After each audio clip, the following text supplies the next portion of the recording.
Welcome everybody to today's episode of The Sit Down. I just want to start this episode by saying that very few times in my life have I felt the energy and the leadership just emitting from a human being at a level that I feel today. I am so honored. I'm really honored to have the opportunity to speak to this young man in real life. So before we go and formally introduce him, I just want to run past a little bit of his CV and just share with you some of the amazing things that he's been able to achieve in his fruitful life. And before I do that, I just want to mention to everybody that it doesn't matter how you start your race. You might have a springboard to start and you've got an advantage either economically or whatever against your peers. What's important is how you run your race and what you do with that energy and that power that's been given to you while you're running your race. And this man didn't have a privileged beginning. However, he ran it gracefully and with such honor and respect. So I'm going to start with a little bit of the education. The young man next to me has a PhD from Germany. He has been a non-executive director of both state and private-owned companies. Some are listed in South Africa. 45 years of experience in the field of international relations. Until the end of 2021, he served as a special advisor on the international relations to President Cyril Ramaphosa, 2018 to 2021, and in a previous administration served as an advisor to President Kgalema Motlanthe from 2008 to 2014. Under President Mandela, he served in the Ministry of Foreign Affairs. He then joined the Permanent Mission of South Africa to the United Nations in New York, before President Mandela appointed him as the Consul General to Munich, Bavaria in Germany. During the presidency of Thabo Mbeki, he was the Deputy Director General of the Department of Home Affairs. Under Minister Buthelezi, he was appointed as the first CEO of the Road Traffic Management Corporation in the Department of Transport by Minister Dula Omar. In April 2020, Dr Mbatha, in collaboration with the Nelson Mandela Foundation, launched his Negotiating Democracy exhibition, which traces the negotiation process from the release of Nelson Mandela to the signing of South Africa's interim constitution. The exhibition has been located at the Nelson Mandela Center for Memory for public viewing. The young man next to me is also an author of 2 books, Unmasked, Why the ANC Failed to Govern, as well as his latest book, Khulu Mbatha, Scattered. He also has a very beautiful pamphlet of the exhibition that's available online, and his 2 books are available from Takealot and any good quality bookstores. He is a loving father and a gentleman of note. Ladies and gentlemen, Dr. Khulu Mbatha, welcome to our show, sir. Thank you. Thank you for inviting me. Real honor to have you here, sir. Thank you.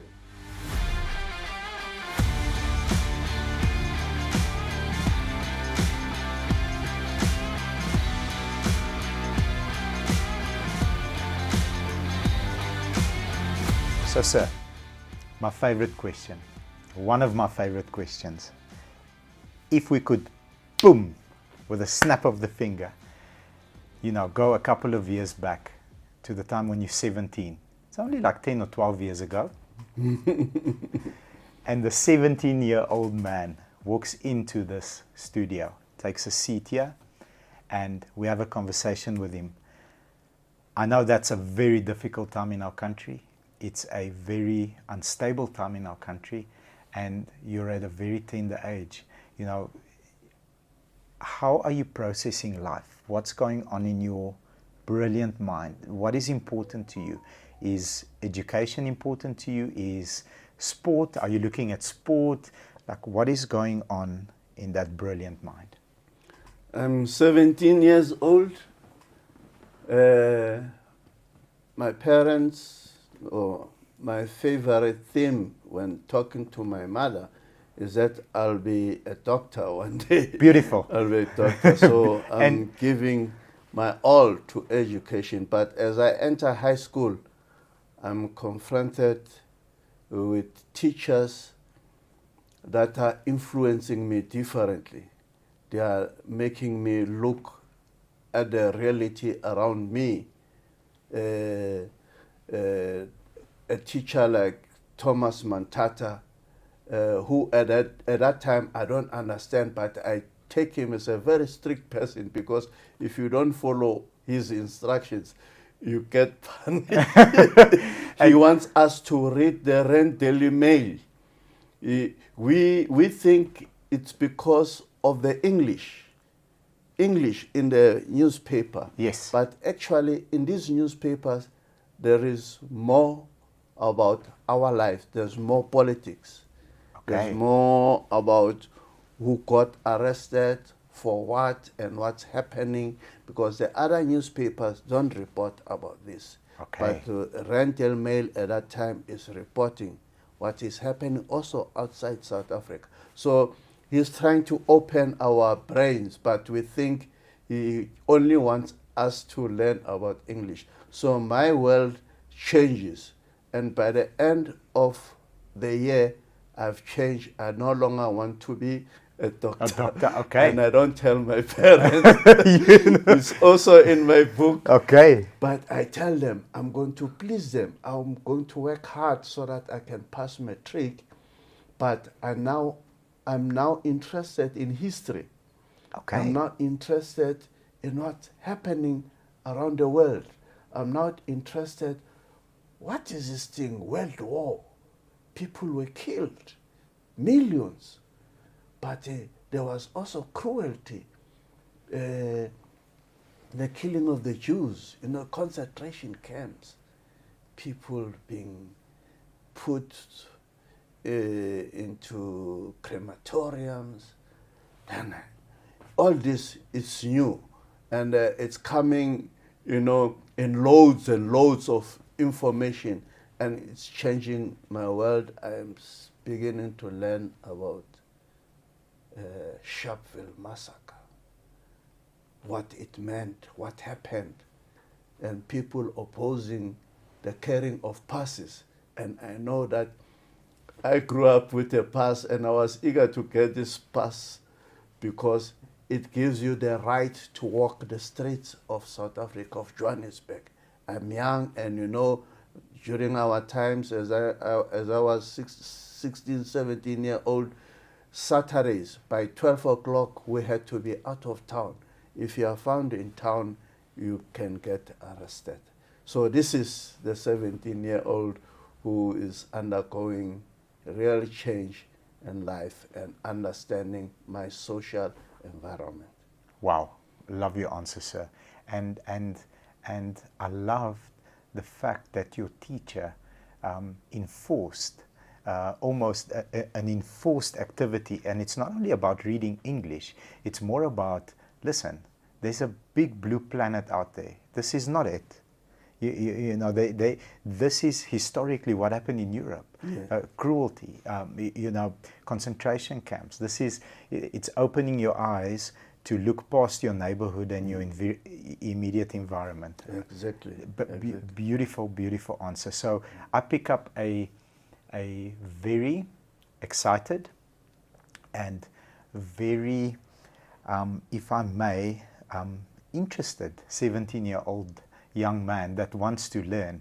You've got this amazing brain, and it's a sponge. It just wants to grab information. And we said that we are, off camera, we had a discussion that we are life students. And the more you want to learn at a later age, the more younger you will be kept, because your brain is still hungry. Exactly. So,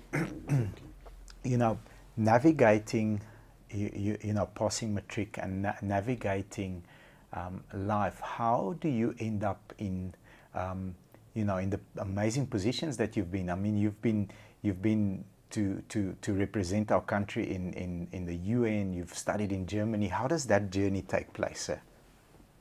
Yeah, it is a rough journey because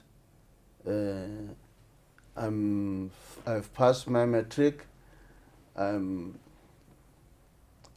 can't go to university. Then I start working in 1975. I work... so that time you are 18 years old. In 75, 19 years old. No. I had to repeat. There are so many things that happened in my family because my father had been injured and he was no longer working. Only my mother working, and I had elder brothers who were 7 in the family. 7, wow. 2 sisters and 4 brothers. So I was the 5th son. Wow.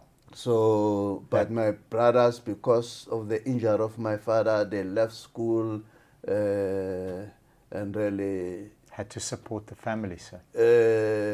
We didn't get that type of support. In fact, some ended up in jail and so on. Yeah, so I was the first one in my family to pass matric, yeah. And maybe the only one as it happened.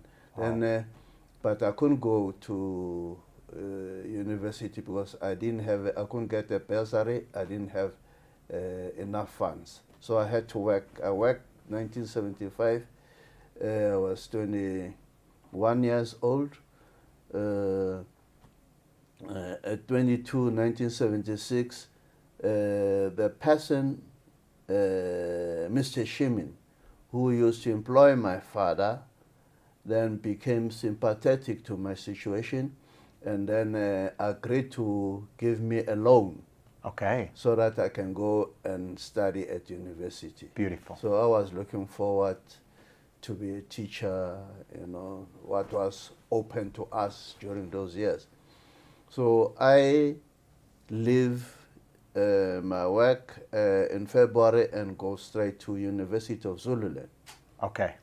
At the University of Zululand, 4 or 5 months later, then June 16 happened, the killing of students in Soweto. Yes. And it all takes us by surprise. You must understand our emotions. Yes. This was the first time students, children, were mowed down by police. It had never, we had Sharpeville, but if there were kids killed, it was by because they were around the scene of the shooting.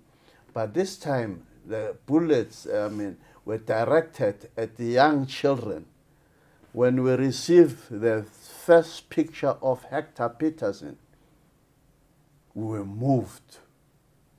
And we received it 3 days later after the incident, because then you must understand that the world was different. There's no Facebook and social media and Instagram and WhatsApp. No and mobile phones and so on. All these other the technologies. news, we hear it the following day in the morning, on Thursday, June 17, 1976.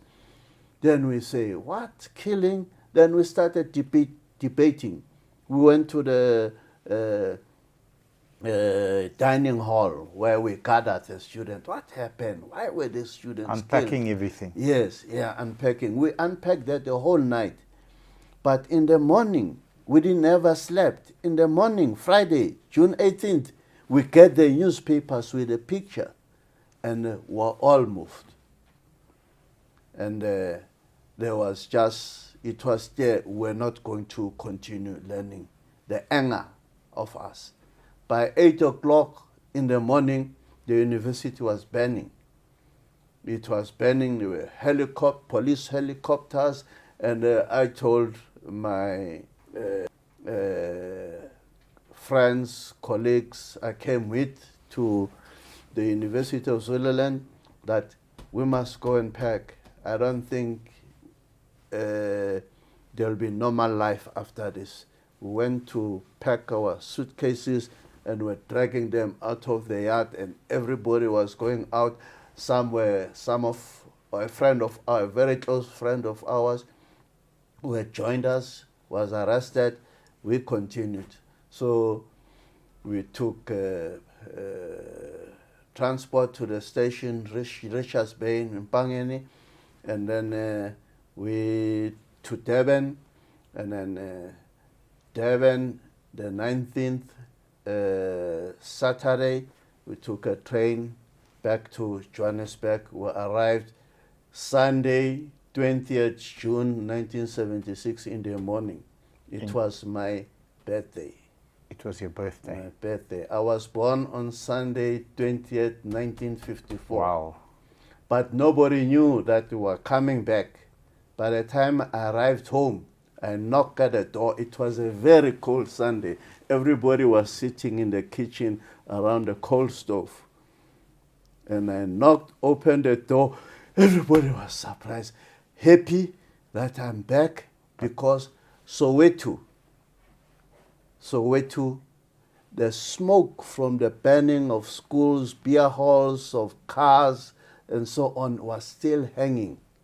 Some corpses were still lying outside the police station, Moroka police station, which is not far from my home. You could see there was war here in the township. And then, of course, to cut a long story short, life never became the same.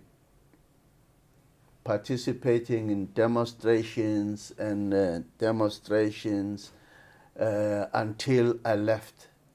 We mobilized, and we were influenced by people who were working underground for political organization. I was influenced by people who were working with the African National Congress. We discussed, what do we do? What do we do?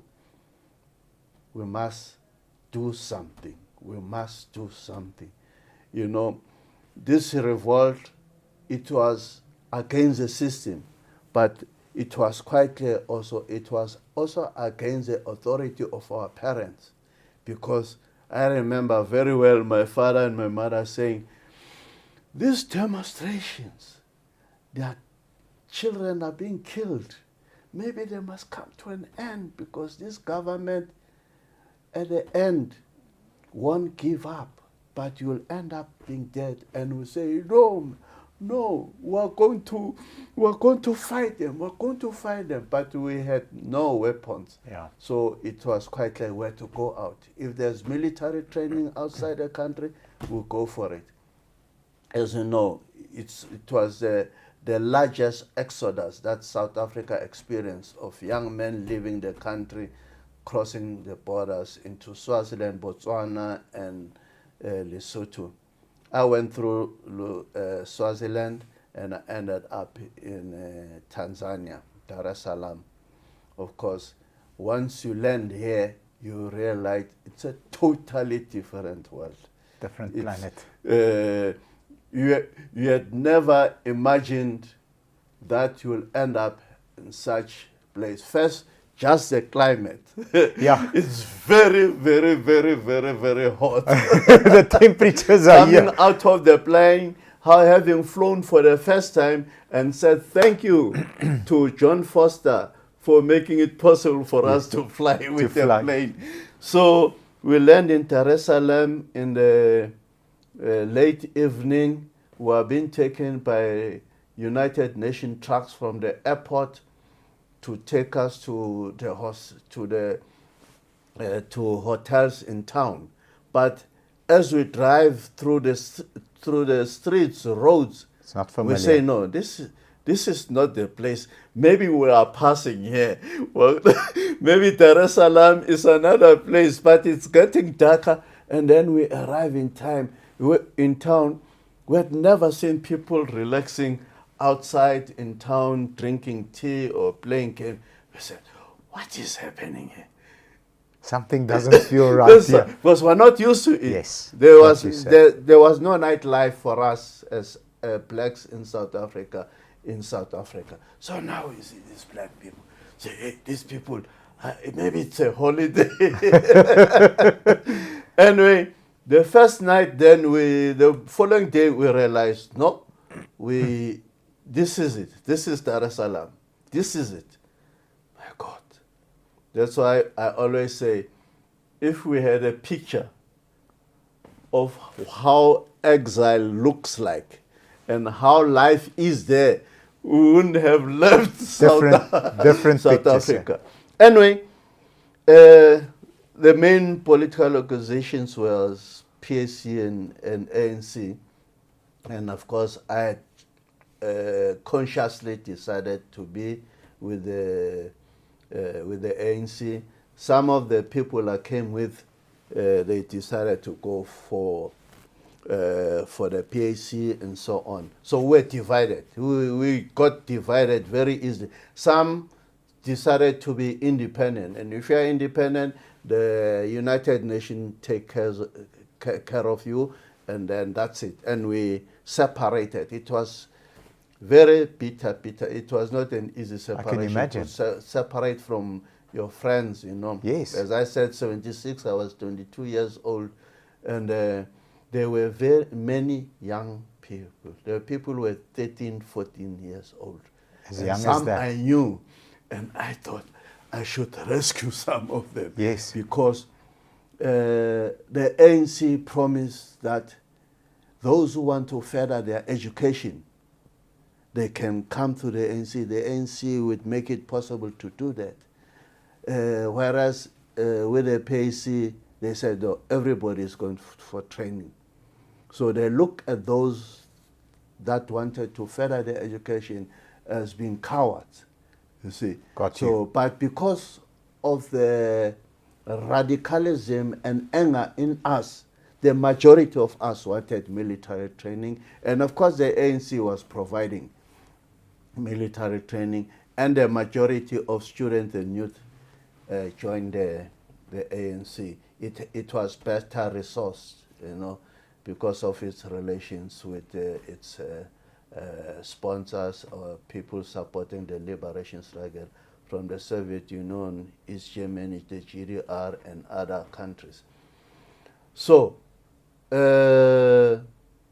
it's then, after settling in Dar es Salaam and assessing the situation, I decided I want to pursue my philosophy studies, which I had studied at the University of Zululand, who I had a lecturer there, Evander Merve, who came to class and asked one question. We had to define what is a widow. What is a widow? Widow. The whole week in that class, I think we were about 50, 60. Every day we come, discuss for about 2 hours, the lecture, and we're discussing. A widow, oh, somebody whose husband is late. Oh, okay. Somebody who's wearing black clothes. Okay. Somebody. At the end, we found out it is very much difficult to define, because first, if somebody says a widow, first you must know it must be a human being. That's the starting point. It must yes. be a human being. But we abstract and we already know. But if you ask a small child would have difficulty. But if you ask somebody who's older, who has had an experience, it will take maybe a year to define because of the experiences that yes. we've had. Now you say, if it's a widow, somebody must have died. Yes. Yeah, otherwise you don't Not a have widow. A widow. But something else. Somebody must have been married. Yes, yes, before you can become a widow. Yes, otherwise you cannot be. So they're sequencing. Some steps need to take place. So I like the thinking, and it was from the German philosophers like Kant and Hegel, yes. which I was hearing from this professor for the first time, saying Kant's famous line is, something is and is not at the same time. So wow. So now combining this with what I learned at high school about the Germans, I decided, no, I think I must see these Germans. I must see Germany. East or west, it doesn't matter. But I must see this German. But there was another thing too. When I was growing up, my neighbor, a beautiful lady I had who liked me, was killed. And she came back as a ghost, and she was terrorizing bus drivers. Okay. So the story is called Vera the Ghost. Yes. So I grew up with this story. And Vera the Ghost, Vera the Ghost. So the combination of this, that now if I go to Germany and there were millions of people killed, then it's possible to see a ghost. A ghost. So I had many, motivations. Many motivations. Yeah. I might see a ghost. Yes. One was fulfilled. Yes. One was fulfilled. I did study philosophy, and I'm happy. You got a studied PhD. A PhD. I did my master's and PhD in German, in the German language. West Germany. No, East in Germany. East Germany. Yes. Germany was also divided at that time. At the best university where Kant, Hegel, Schelling were teachers, were lecturers. Wow. Yeah, and where Karl Marx got his doctorate. He was a student in Berlin, but the professors there were not going to give him a doctorate, so he got his doctorate in the university where I studied. Wow. So it's known in Germany as a university of great thinkers. So the ghost, I never saw a ghost. I wanted to ask you, how did the ghost look? Okay. Would wake up in the morning. Luckily. No. When students coming from the students' club, after 1 on Saturday they close at 1 o'clock. So there's less transport, and in summer we would decide to walk, and we would deliberately decide to walk across a cemetery. Wow, I wouldn't do that. Just to see one. Just one.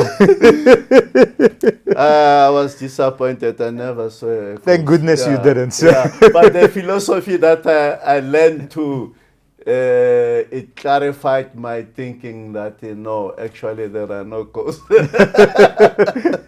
Yeah. Wow. So that's how I ended up with philosophy, and it broadened my understanding of life. And where I was studying at the university, there were students from all the socialist countries, from Bulgaria, from Hungary, from the Soviet Union, then part of Ukraine, Kazakhstan, Uzbekistan, and to differentiate all these people. And all of us were communicating in German. In German. Yeah, so there were students also from Africa, from Middle East, from Iraq, Syria, from the Palestine organization, from Nigeria, Senegal, Mozambique, Angola, the newly independent countries. But there were also students from the West, from West Germany, from Britain, and from the US. So it was vibrant. It was the best condition to understand the world, because all of us speaking in German, but also we participate. We have national days in which we celebrate, and we do some cultural events. Wow. And the Vietnamese dance, the Greek music, the Chilean drum. We had cultural groups from each nationality and so on. So it became something that you'll dream of if you were from South Africa. Unbelievable. And to understand also that things like racism, like discrimination, are not natural human behavior. Yes. Yeah, you must learn that. It's taught. And like Mandela says later, that if you can learn to hate, then you can learn to love. To love, absolutely, Yeah. sir. So, but this was live, And of course, living in a divided Germany, it also meant also understanding a divided people. Because, you know, I always say Cold War, for many, it's a theory. If you talk of Cold War, oh, the people say, yeah, but it was, no. I lived in a divided society. The border was there. It was physical. But it was not just a border offense. There were missiles carrying nuclear heads and weapons facing each other, the Pershing 2s and the SS-20s. So sometimes they would move these weapons from one town to the other. And on the day that these weapons are moved, we know we were not supposed to be in the streets, because anything happened, we could be wiped out from this earth. And this is happening in a 77. 77. Yeah. And this is happening in a country where everybody looks the same, everybody speaks the same language, and in fact, this side of the border, you might find yourself having a cousin, first cousin, you've got an auntie living on that side. It was divided. Others, you knew people who had brothers, who had fathers. Sometimes, you know, the mother crossed, but the father remained this side. So we lived with this. It was reality. So That's when we incredible, talk, we talk about real life. But as I say, 77, you must now go back to the war. That those who were 20 or 22, 18 to 22, when the war ended in 1945, they were now in their 50s. Yes. 50s, 60s. Yes. So they were there live. So I could get direct from these people how was war.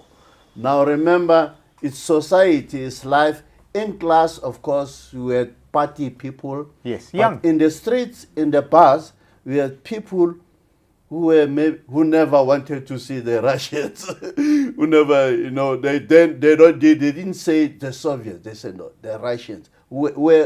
Some were captured, they were captured soldiers and they were released later.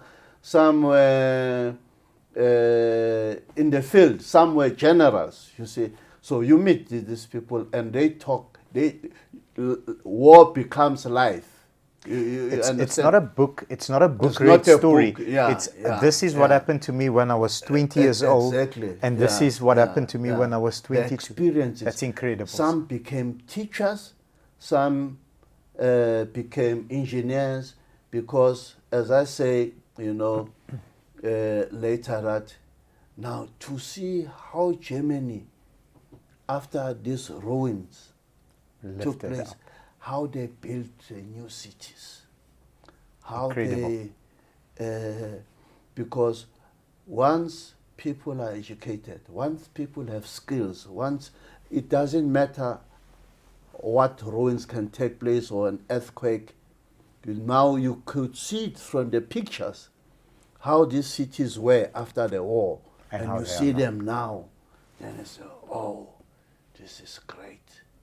It's great, because the emphasis with the Germans and their discipline, it's education. Master everything that you do, whatever. If you are a driver, you must be the best driver. If you are a motor engineer, you must be a best motor engineer. If you are in physics, if you are a scientist, if you want to go to the moon, you must be good in everything. So that became part of me, and it changed also my view of life, you know. It influenced my thinking about, because there were wars, there were liberation wars still going on. We were not free, we were still fighting in South Africa. So you got inspiration, you got hope, because I stayed 10 years in Germany. Wow. Yeah, I stayed 10 years, 25 days. 10 years and 25 days to be exact. To be precise. I arrived in September 77. I left in October 1987. I think what I'm gathering, sir, you've had multiple mentors during your. It was your fellow students that mentored you because you had the opportunity to experience through their real life experiences what they went through. And that's what makes you so phenomenal at international relations, because you understand cultures, you understand people, but not only, you know, through, I see a mentor in three ways. Firstly, you can go and sit next to someone that has read all the books. That person knows the theory. Very good. Yeah, But sure. there's a level above that. Then there's a mentor that has worked with someone that has done great things, whether it's in politics, in business, in education. And then there's a trifecta which you were able to touch, is someone that has read all the books and has had the life experiences and has done things on their own. So you've actually spoken to 50-year-olds that fought in World War II. You've spoken to them. Then you experience, you know, the difficulties and the challenges that we've got in South Africa. I'm just, you know, Exactly. shaping how you became the 22-year-old, and then 10 years, 21. So at 32, you have already seen, at 32, very young. 32 is very young. You've seen the difficulties that we've got at home. You've experienced it firsthand. Then you've spoken to people that have been in World War II. You've spoken to other people from many, many different countries. You mentioned Bulgaria. I'm from Bulgaria as well. Yes. We had our own set of problems. You know what they Exactly. were. We had difficult government situations and oppression and all this other stuff that we were dealing with. And at 32, you're already a doctor in foreign relations, because it's not only, you're not competing against somebody from the US that has gone to Harvard and studied international relations. I'm still to confront these people in my later work. and I can tell you right now, you not only can stand toe to toe, they need to look up to you, because the theory is not enough. As the actual, you're a practitioner speaking to people, learning. It's very few people know how to talk to a soldier and talk to a professor and hold a level of respect with both. You can, at the age of 32, I mean, like this, you can speak to a soldier because you've gone through the training, you've gone through, you know it at that level, and you can speak to a professor because you've studied enough. Amazing. 32-year-old, well-rounded, you ready for this? We had people from Cambodia, from Vietnam had just been freed. Now these people have coming to study, and they tell you what happened during the Vietnam War. Not 50 years ago. Story. Now They tell you, this is what we're running from. They describe you the bombing. They tell you this is how we defended ourselves. Phenomenal soldiers, though. You had people from Cambodia, from Afghanistan, and then because we thought June 16, the killing of students in South Africa, it was the West. We thought the West in the world. Then you meet these people. Then you realize, no, there are people who come from worse situation than we are. At least we had education. If they tell you, the student from Afghanistan, he said, no, there are no cars where we come from. Yeah, we they use can't read. donkeys. We use donkeys. We use donkeys. Remember, there's no TV, there is no CNN, there's nothing. So when we talk, we imaginarize. What is it? A country, you form a picture, car, yeah. mountains, Donkeys. Donkeys. What type? Only later it became clear, when the international news, CNN came, was founded, then we could see, okay, this place is mountainous. You can't find roads there, Yeah, but you are correct. You are learning real life stories from the people, that have gone as I through said. it. And for me, this is international relations. This is diplomacy. This is there were incidents of fights there and there, but easily overcome No, because normal. Young all people. of us, we think the same. Now we plan the same. Now we then discuss what is happening in, for example, Latin America. What is happening with the Sandinistas? What is happening in Cuba? So now there are Cuban students. They tell you exactly. You don't have to. You read, but there are people who can. Life experience Yeah, right so, next to you. Yeah, that's why for me, there's no better school than what I went through. I believe you. I'm saying without this exposure, I would have remained maybe a stupid person. Not understand. I don't think so. I think whatever direction you taken, that just that hunger for learning and the willingness to to come into a conversation without a preconceived end of the conversation. So you engage with someone to exchange logic. So I think whatever direction you would have taken, you would definitely not have remained stupid, because you never were, because you always took that leap of faith. What's next? I want to grow. I want to grow. I want to grow. So I can only imagine that as you are finding out from the Cubans, from the Russians, from the from the Middle East, Iraqi people, your fellow students, they're also questioning you. Why are you in exile? What are you fighting for? Exactly. So now the story gets exchanged as well. Exactly, because you say, we're fighting a white racist regime. Then others who don't know, they say, but how many South Africans, how many black people are you? Then we say, we are 25 million. And they say, how many whites? Then we say, no, about 4 million whites. I say, how? You've got 4 million, 25. Why don't you just, all of you, stand up and grab and so? Then we realize that you must now explain yourself much better. Yes. Because now these people don't understand the situation, because society is not structured that way, simple, that you can just say 25 million black people and 4 million white, then the others, they can just overrun the others and free the country. That's not how it works. That's not how politics work. Yes. There is an army, there is a political system, there's a government, there's all this. So you have to explain. Then now they ask, so what exactly are you fighting to take these people back from where they come from? And I say, yeah, now you are being asked to explain. Then you say, no, but you see, South Africa was colonized for so many years. Do you understand colonialism? No, then you have to explain the intricacies that are involved. Then you have to explain specifically for South Africa that actually in our situation, we have had people who came from Europe for many, many years. They've become part of us. Yes. Then it becomes interesting. Yes. Part of you, but these people are oppressing you. Then you say, no, we have to explain. You say, no.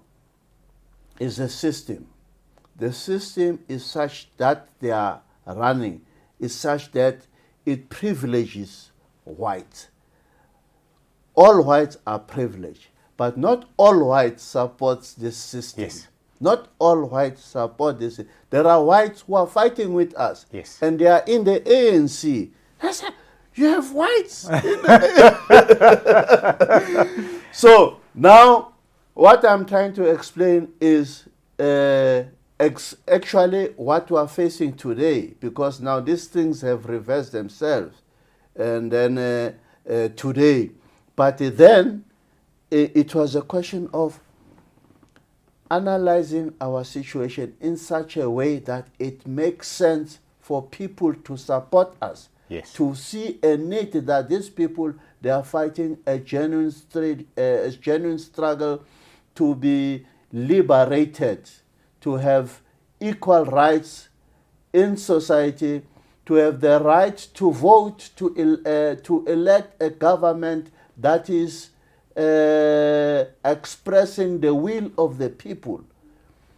We have a program, the ANC had the Freedom Charter, which explained that all South Africa belongs to all those who live in it. Yes. Yeah, and that no government can claim authority unless it is based on the will of the people. Yes. Now we have to explain all this all the time, because they say, no, but these people, they came from outside. How can they, you say, then you say, we have to take them through the wars of liberation. From the arrival in 1652 of the Dutch, Jan van Riebeeck, then you have to take them through the liberation wars up to the formation of the Union of South Africa in 1910. What happened there, and so on. How the liberation movement, the ANC, was founded, and what were its original ideas of forming one parliament for all South Africans and so on. So then people say, no, okay, now we understand. If you understand the history, Yeah. you can Yeah. understand where the direction is that needs to happen. Because we had to convince also the youth. We belong to the youth section of the ANC. We had to convince this youth to come out to get this support. And because we did that, the African National Congress was the most, got most of the support than any other political organization internationally, because we're able to explain our situation so that people understand that what we are fighting for is not to kill white people, it's not to revenge against a system that has taken the dignity of African people. You know, if you are landless, if you don't have jobs, if you belong to nowhere, you can be arrested anytime. You find yourself in the cities, but you don't have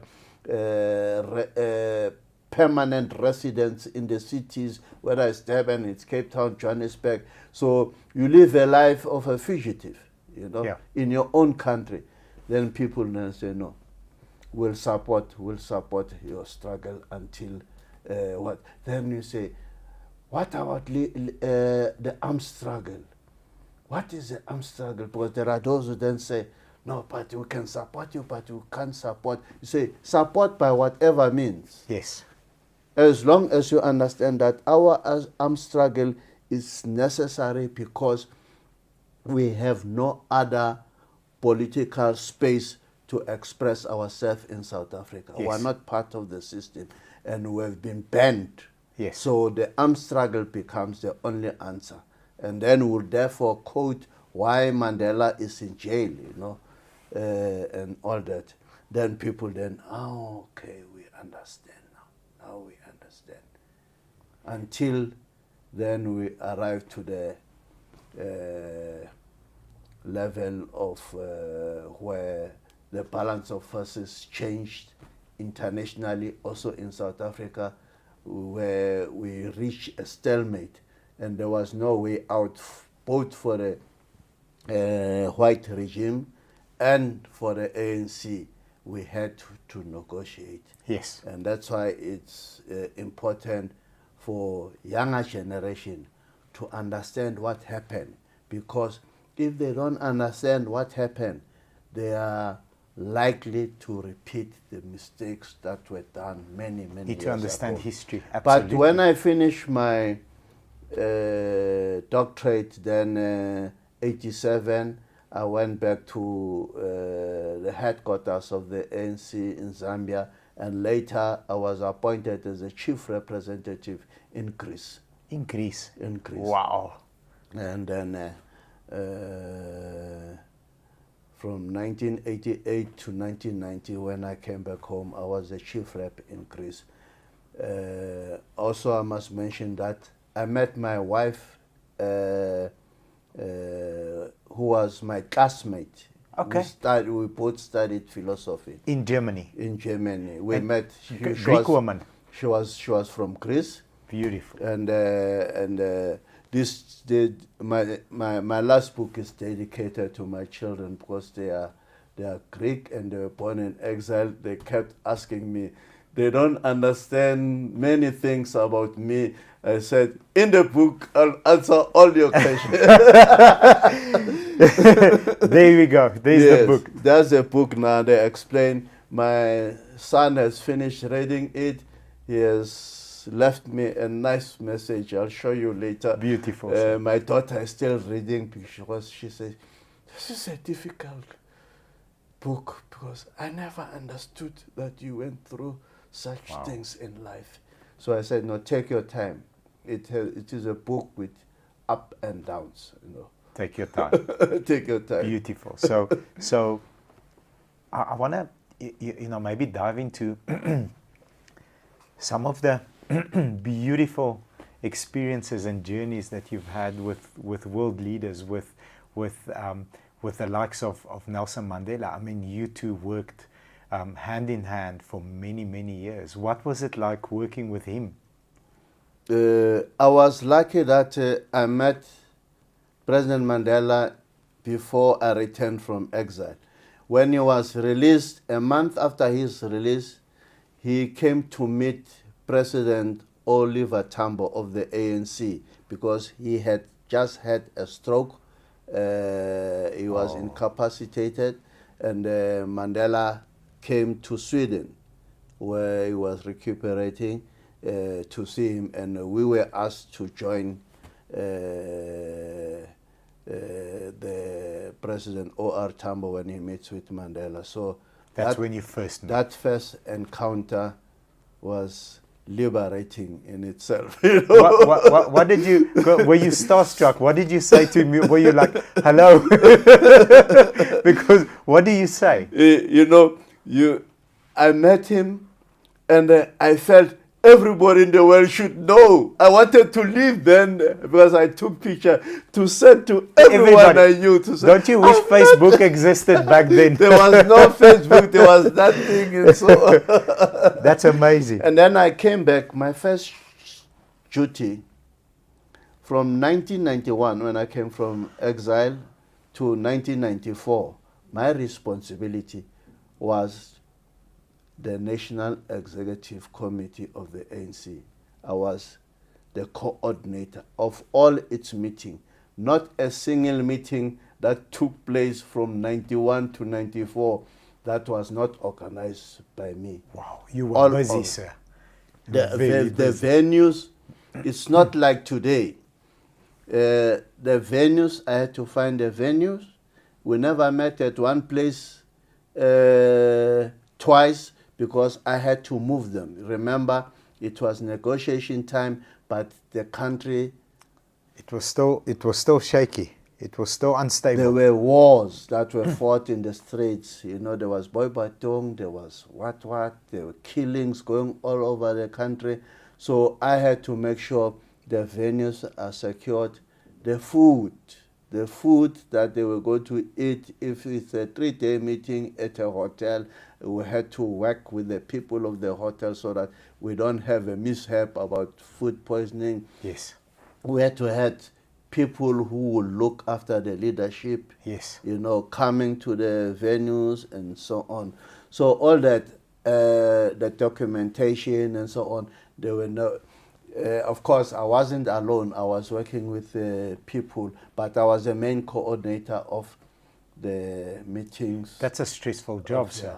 Yeah, it was very, very, very stressful. At the end of such meetings, I had to take a break, but there was no break during those days, you know, because the next day they had to go to Kempton Park to put this view and so on. So I was privileged that because of where I was, everything, you know, there were so many committees on security, on this and that and that. So everything had to come to the NEC, and the NEC had to take decisions. I can remember very well when they brought the last 4 examples of what a new flag would look like. Wow. They put it on the table. I've got goosebumps. I You had was to make a decision. the NEC.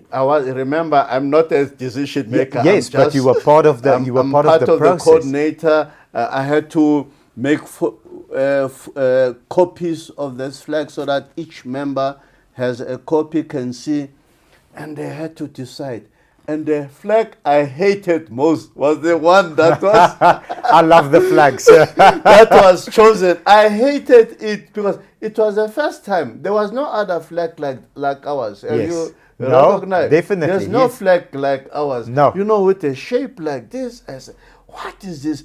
And this was a flag that was chosen and won the day. Of course, today I love it. Yeah, it of is course. the best flag that. Absolutely. Yeah. You're coming from a yellow, red, and black. That's the German flag. Exactly. This is our flag. There you go. Let's go. But we're a rainbow nation. We're just not 3 colors. Exactly. Beautiful. Yeah. So from that interaction, I came to know the leadership much closer because the top 6 then, during those days, I had to treat them differently because their security, and also I came to know, Mandela liked his early soft porridge this way. Okay. Sisulu liked his this way, or Tambo liked his this way. So you come to know them, their tastes, and this one wouldn't like to have bright lights over him this way, So you come to know you personally what their likes, what they want to have as a meal, because others didn't take sugar, others, So you come to know them very, very, very, Very closely. Very, very close, yeah. They become your friends. In fact, because I was a coordinator, they were like my kids. Yes, of course. Yeah, because anything they want, they call Khulu. The old man, Sisulu, he would wake up on a Saturday, then there were no cell phones, but I'll be called at home, They say, no, Tatu Sisulu is at headquarters. He says there's a meeting. What? And I say, no, there's no meeting. It's Saturday. Then there's no way to solve that problem. I have to drive. And when I drive to headquarters at Shell House, I find him there with the security. They say, no, let's go to the office. We come there to the office. Hey, they say, Khulu, what is the meeting? I say, no, Tata. There's no meeting. Then he says, oh, okay, what is happening there? Then we start talking. And after 2 hours, after 2 hours of engagement, and then he says, no, that's fine, you can go. He goes back home. Beautiful. He maybe wanted somebody to talk to. That's priceless. Just like that, you know. That's priceless. So, and I learned a lot from those conversations, I learned a lot. Some of them, I bring them, but I think I'll have a second book. I only wanted to speak to my life in exile and when I came back. So I'll make a part 2 of my life story. Can't wait, sir. Yeah. So then, I mean, you go through that whole rigorous process. 94, we have our election. We have our elections. We win, and then the person I used to work with in exile, the first foreign minister, then he says, come, become my advisor and PA. So all his affairs, remember, we are coming into government, and the question of trust is not there. So you have to get your own people that you know. Absolutely. So I started with him, and those early years, the foreign minister and the president, in fact, we flew in the same plane. Wow. Yeah, our first trip, I remember, was to Namibia. But the first visitor to South Africa, President Mitterrand wanted to be the first president to visit South Africa after the new flag. But Mandela said, he was sensitive. He said, no, I want a black and African president to be the first one to visit. Okay. And guess who? It was President Mugabe who came. First president to visit us. And we, as a foreign ministry, had to look after him, go with him. He went to Fort Hare to give a lecture, then he came to Parliament. And you know, when the presidents are meeting, you are there also to sit in the meetings, you know. Beautiful. It is time that you cannot share or give to someone else because you were there. You know, they discuss like we're talking now. They talk about everything. Hey, you remember those years when we were in Fort Hare? You remember, you said this and this. And then you see them laughing. Then you say, no, these men are now free people. And they can talk about their past, you know. Beautiful. Yeah, so, yeah, I was his first trip as head of state to America.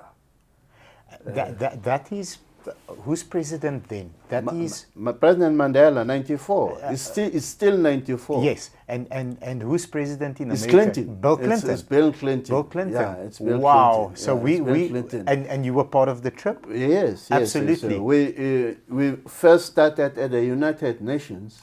That's when you met first. To remember, we were joining the United Nations for the first time again. There we go. Mandela had to sign documents.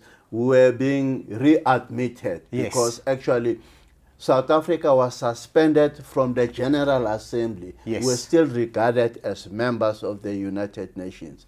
And for all the time South Africa was suspended, the new South Africa had to pay the fees for all the years that we were not members of the organization.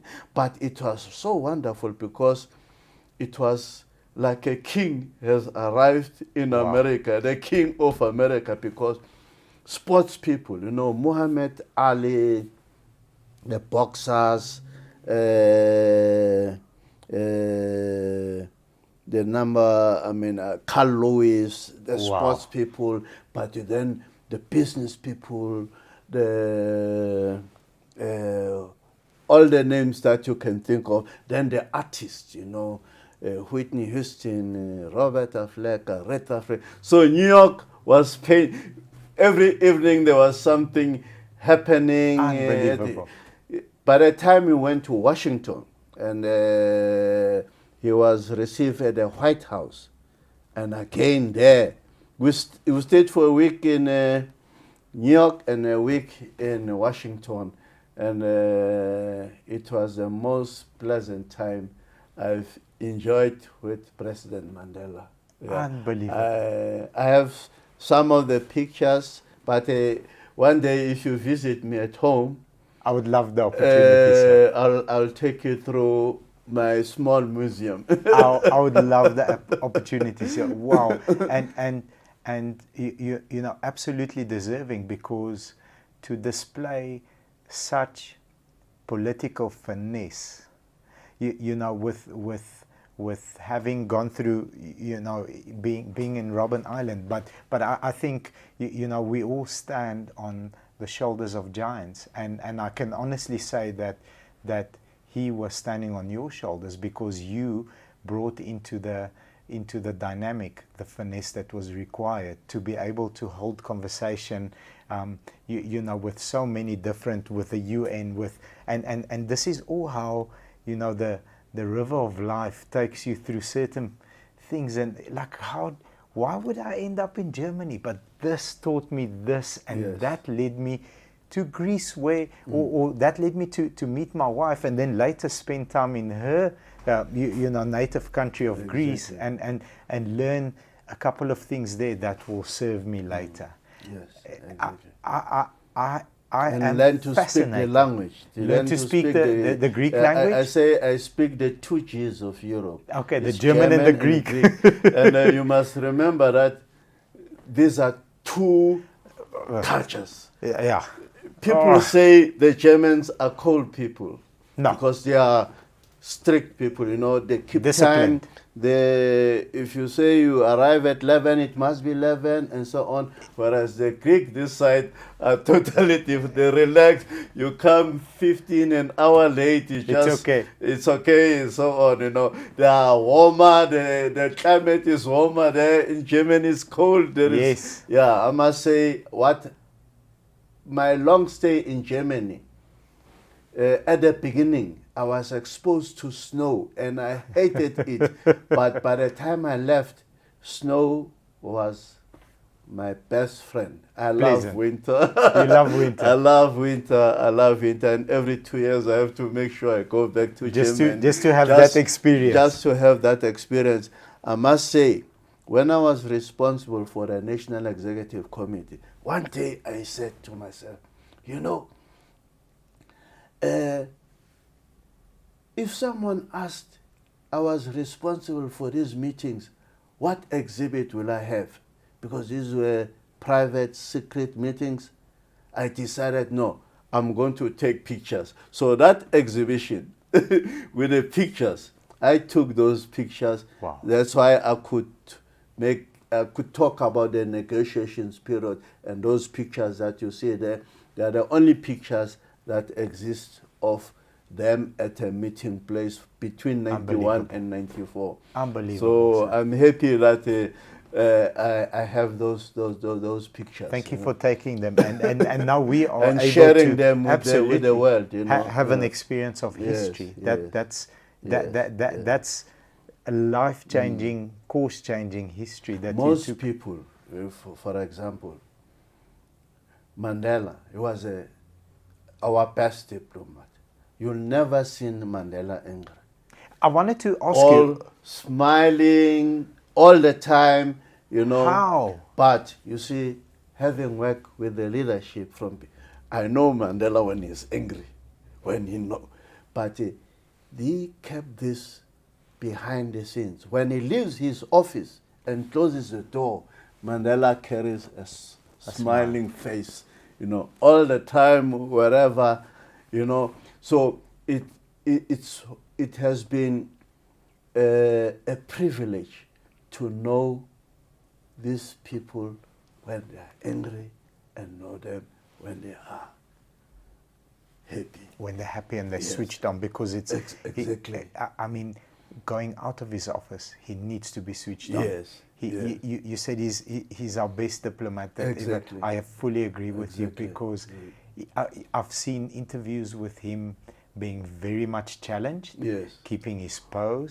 and you know, taking a very intense situation and making it very relaxed. Turns it around. I'm like, how did you do that? And a couple of interviews that he's had in America, where I thought, oh, this question is like, and Gaddafi, no problem, Arafat, no and problem. so on. Matiba would just no problem. Yeah. Is that all you have? Bring more. No problem. I'm ready for you. So you've, I mean, the amount of world leaders that you've met and engaged with, if you could like maybe speak of 3 or 4 or 5 that have left a mark on you and said, wow, I really loved this person's quality because it serves him in the situations. Obviously, Mandela's ability to stay calm and let me tell you something. Yes, sir. I think I'm the only South African, or if not the only person, who has been to the White House 3 times with 3 different presidents. I think you are. I think you are the only person. 3 times with 3 different. I went with President Mandela, met President Clinton. I went with President Motlanthe and met Bush. And I went with Motlanthe to meet Obama. Wow. So 3 presidents and one after the other. So mind blowing. Even Mandela only went once, maybe, or maybe with Bush and then Clinton. With Clinton, and if you were to say, by the way, President Clinton has a has a leadership course Yes. on masterclass. I saw that when I was looking at your videos. Yes, yes. And the moment I got that, I got that mail. That was a Saturday. I did the course, Saturday, Sunday. Monday morning, I called our whole management staff. I said to them, 7 o'clock, because it's about 120 minutes, 7 o'clock in our classroom. We've got a training facility, and everybody did that course. Phenomenal human being. Also a very, very good politician in the sense that he can take something very serious and just calm it right down, and have a focused conversation with a high stakes outcome, but in a very nice, polite, controlled manner, like you and Madiba can. What did you see in George W. Bush, and what did you see in I mean, I can't even believe that you've met all three, sir, in Obama, because for me personally, I after started researching on how we're going to improve the channel, and the best public speaker who ever lived is President Obama. What did you pick up from those two leaders, sir? Obama and Bush. Well, you meet under different times and conditions, you know. When we met Clinton, it was a state visit, and everything was lovely. We were laughing and talking, you know, new relations, a new democracy in South Africa, and I mean, going by taxi to the shops, you know, get into a taxi in Washington, and the taxi man say, "Where you come from?" I say, "From South Africa." He said, "Oh, you know, this." The taxi man says, "All the people here, they say to me, your president is here." Then I say, "Which president?" Then they say, "No, President Mandela." Then I tell them, "No, he's not my president. I come from Nigeria." But you see, you could have a free ride because of Mandela's presence in America. A free ride by taxi. You go to shops. You go. "Oh, where you come from?" South Africa. "Oh, South Africa.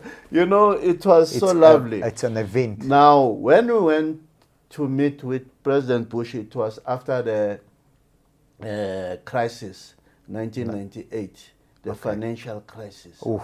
Yeah, the big stock market dip. That's a tough time in America's history. It was a tough time, and it was the beginning of winter. So the talks there were a bit rigid shaky and cold, and you know, everybody wanted to find a solution, you know, because as part of the G20, that's how we went there. The only African country represented there. So it was very serious freedom talk. How do we get out of the financial? So this is November 1998. So, and then is the end of term of Bush. Yes, that's right. So the next meeting is going to be chaired by Obama. I can understand what you say. The dynamic with Clinton is friendly, welcome. Exactly. We receive you. Yeah. It's an honor and a pleasure to have you. Where the next meeting is, their country is it's a recession. Trouble.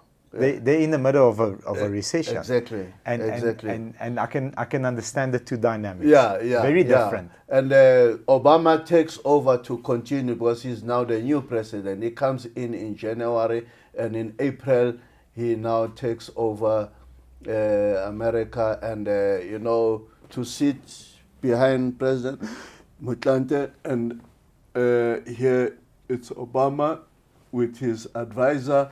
So, and you know, to meet them so close, and then during breaks to shake hands. "Hey, who are you? What are you doing?" You know, and you know, this was a very, very, very. I felt very great myself. Unbelievable. You know, at that level, you can ask, "How are you? Who are you?" You know, then I explain myself. "No, I'm advisor to President Motlanthe," and we smile, we take a photo, and Beautiful. Beautiful. So But I've met many presidents and accompanying, you know, through state visit, going with President Motlanthe to Japan, to China, South Korea, to Africa, attending OAU meetings and so on. So I've seen the world. You've seen the world. Yeah, accompanying, you know, heads of states, you know, and getting to know first their preparations for the engagements, and then working on outcomes, what type of outcomes you want to have when you visit a country, trade and economic relations, tourism, and so on. So yeah, then you get to know people much better, and you realize, you know, that this world must be saved by all of us. Yes. Small, big countries, rich, poor. This world is one. Yes. This world is one, and if we don't do anything, somebody will suffer. You will suffer, but other people will suffer. Also suffer. So you come to know that, of course, I learned that as a student, that no, we belong to one continent, we belong, our faith, you know, is one. When you go back to the student time, if you can go back right now and, you know, having had the unbelievable opportunities and privileges that you've had to be in close proximity with the people that you have, if you were to say, you know, to the young people, to the young generation out there, to you know, to the next set of leaders, if I could take back with me one mindset or one state of mind, you know, that was a beautiful message that you said. We all belong to one world, but a more practical, you know, a more practical state of mind that, you know, starting out your career in politics or starting a new job, leadership is evergreen. Leadership principles that we've, I mean, the last couple of minutes has been mind-blowing. I've never enjoyed an interview as much as I am enjoying never. You are fascinating to speak to, sir. But if you could share a mindset with us, you know, the younger generation, what would you say you've learned at a later age that could have served you know, better? Not that the outcome that you've received, your outcome is phenomenal, but something that we could say, okay, let's take this with us, because it will shorten the time it takes us to achieve our goal from 10 years or 20 years, maybe down to 5 or 10 years. Yeah, because of the way I grew up, yes, in Johannesburg, in the city life, you learn all the languages. Yes. But it's something that you learn automatically because the people are in your space, in the environment. You've got Zulu-speaking people. And growing up in Johannesburg, you speak that and speak language. But you are not learning to master. You are learning because you have to communicate. You must know this in Shangaan, you must know this. Got it. Now, first time I found myself in exile. And because I had told myself, no, this is not exile. I'm here for a short space of time and I go back home. When I arrived in Tanzania, I was not interested in the language. I just said, I'm here for this, and then I pass and maybe go back home or go somewhere else. That was the biggest mistake of my life. That was the biggest mistake of my life. Every language you come across and you have the opportunity to live with the people, learn it. Learn the language. Learn the language. Later, when I was with students from Tanzania, from, you know, now they were speaking Kiswahili. And many of our people could speak. And then I could pick up one one or two words, but then I'm out of the conversation. So, arriving in Germany, I told myself I have to master the language Beautiful first advice. before. Whether you are there for a day or whether you are there for a week or for 10 years, like I stayed there, master the language, it opens the doors. Learn the culture of the person next to you. It opens the door. Absolutely. And I can see it in real life today. When I arrived in West Germany now as Consul General in a united Germany. After the war fell. After everything. Dusty settled. Then I come, I'm introduced. Then the Germans say, how come you speak such good German? Then I laugh. This is why. I say no, I learned German here in Germany. They say, where? And I say, in Vienna. Then they say, what? In Vienna? I say, no, Vienna. Because they are not thinking of the East. Yes. They think, if I say Vienna, Vienna is in Italy. Austria. Yeah. Austria, yes. Yeah. So, they say, it's German. Where? Then I say, in Vienna. What were you doing there? Then I told them, no, I was studying there. I was at university. Then they are shocked. Wow. See, because they never think a person with a doctorate can come from East Germany, yes. And speak to them like this, because for them, it's their only language. Some can't speak English, you see. So it's the only means. But I can switch to English. But I can switch to Greek, Absolutely. I can switch to Zulu, but they are stuck with one line. Say, I have an advantage, you have an advantage. Once you master the language, we have in diplomacy also it's of advantage to know more than one language. Because if you engage in negotiations, you are able to move a person through his or her own language, and you understanding becomes much better. And understanding the culture, the way that you hand over something, the way that you receive something. You can't receive something, you have to receive with both hands. It's very important. The students from Yemen, Syria, and Iraq, they'll invite, come, you must eat with us.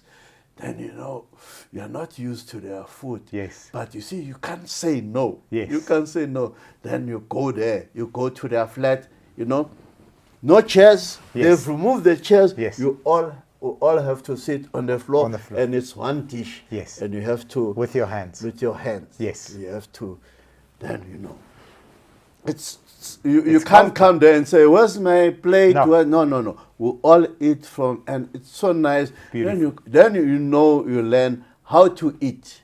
Yes. Later in life, when we go to Libya to meet Gaddafi, we're sitting there, you know how to eat. We have you learned sit down this. and you have. Yeah. And whatever is brought, you must eat. You can't say, no, sorry, I don't eat. No, you must eat. You must eat. Whatever is brought. You go to Vietnam or China, they bring their food. You say, they'll tell you after what you have eaten is piece of frog, You say, oh, it was so nice. But was it a frog? They say, no, come and see. Then they show you the live frogs. But you have to eat it. You have to eat. You have to take a bit, You can't say no. Because this is the only way that we are going to bring about an understanding. Whatever issue you came with, So to adopt cultures is the best way. Beautiful. So I love your answer. Beautiful. You have to adopt and accept. Spoken like a true, a statesman and a foreign affairs guru. You have to adopt cultures and you have to accept other people as they are. Not in your own opinion or view of how they should be. As they are. As they are. Because only then you'll understand once they say something, oh, they mean this. they are very serious. When they raise this way, they are serious. When they raise it this way, it's okay. It's a playful time. Yeah, you know. And when you look at South Africa, what is troubling us today, you think these people do not understand each other because they fail to learn from one another. You know, one wants to pursue his own ambitions and ideas, but the other one is not on the same level. Not on the same And this page. one is now failing to come down to this person's level and thinks this one thinks better, and a fight. Therefore, a fight, misalignment. A fight erupts and then you are fighting. But out of a fight you can't get, then there are no positive results. No, not out of a until fight. you calm down. You say, you try to understand the next person. Yeah, it's important, I think, and that's the message I'm always getting from leaders. When you engage, don't have a preconceived answer already loaded. Yeah. This is what I'm going to say. You've got, your main purpose is just to understand first. If you understand, give opposing opinion, then logic should win. Yes. Logic, not opinion or ego. Exactly. Beautiful, sir. Now, it takes a village to raise a man. It takes a big village to raise a great man like you, sir. If you could say the first 3 people that come to mind that were influential, I know there's 30,000 people that influenced you throughout your beautiful career, but the first 3 that were very influential in, you know, navigating all the difficult meetings that you've had, who are those 3 people, and what did each one say or do to course correct you? Yeah, let me start by saying, of course, my mother had a big influence on me, even during the time when I was outside the country in exile. The letters she wrote, you know, say, education, whatever you're doing, pray and education. And I grew up with that. I wanted to be the best in class. I wanted to have the best results and all that. So that was of great influence to me. That's values and principles, that's stability, that's your foundation. Exactly. Pray and education. Exactly. And I must say, you know, I spoke about my teachers at high school. When I look back, it's easy to have become something else. Very easy. But those teachers, you know, and there are 2, it's Tom Mantata and Patrick,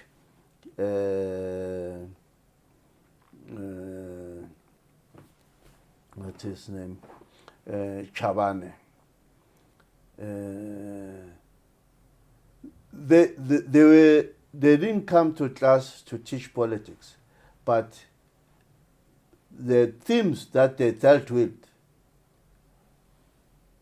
when I reflect today, opened your mind.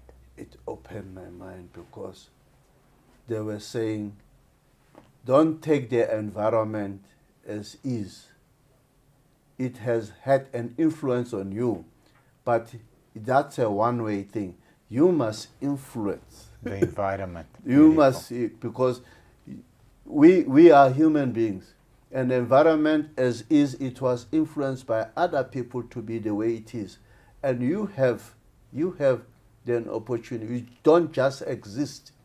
You are not just here by mistake.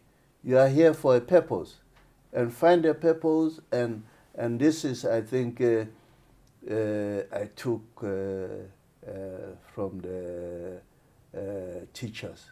So I loved your answer so far because, you know, people watching will immediately go,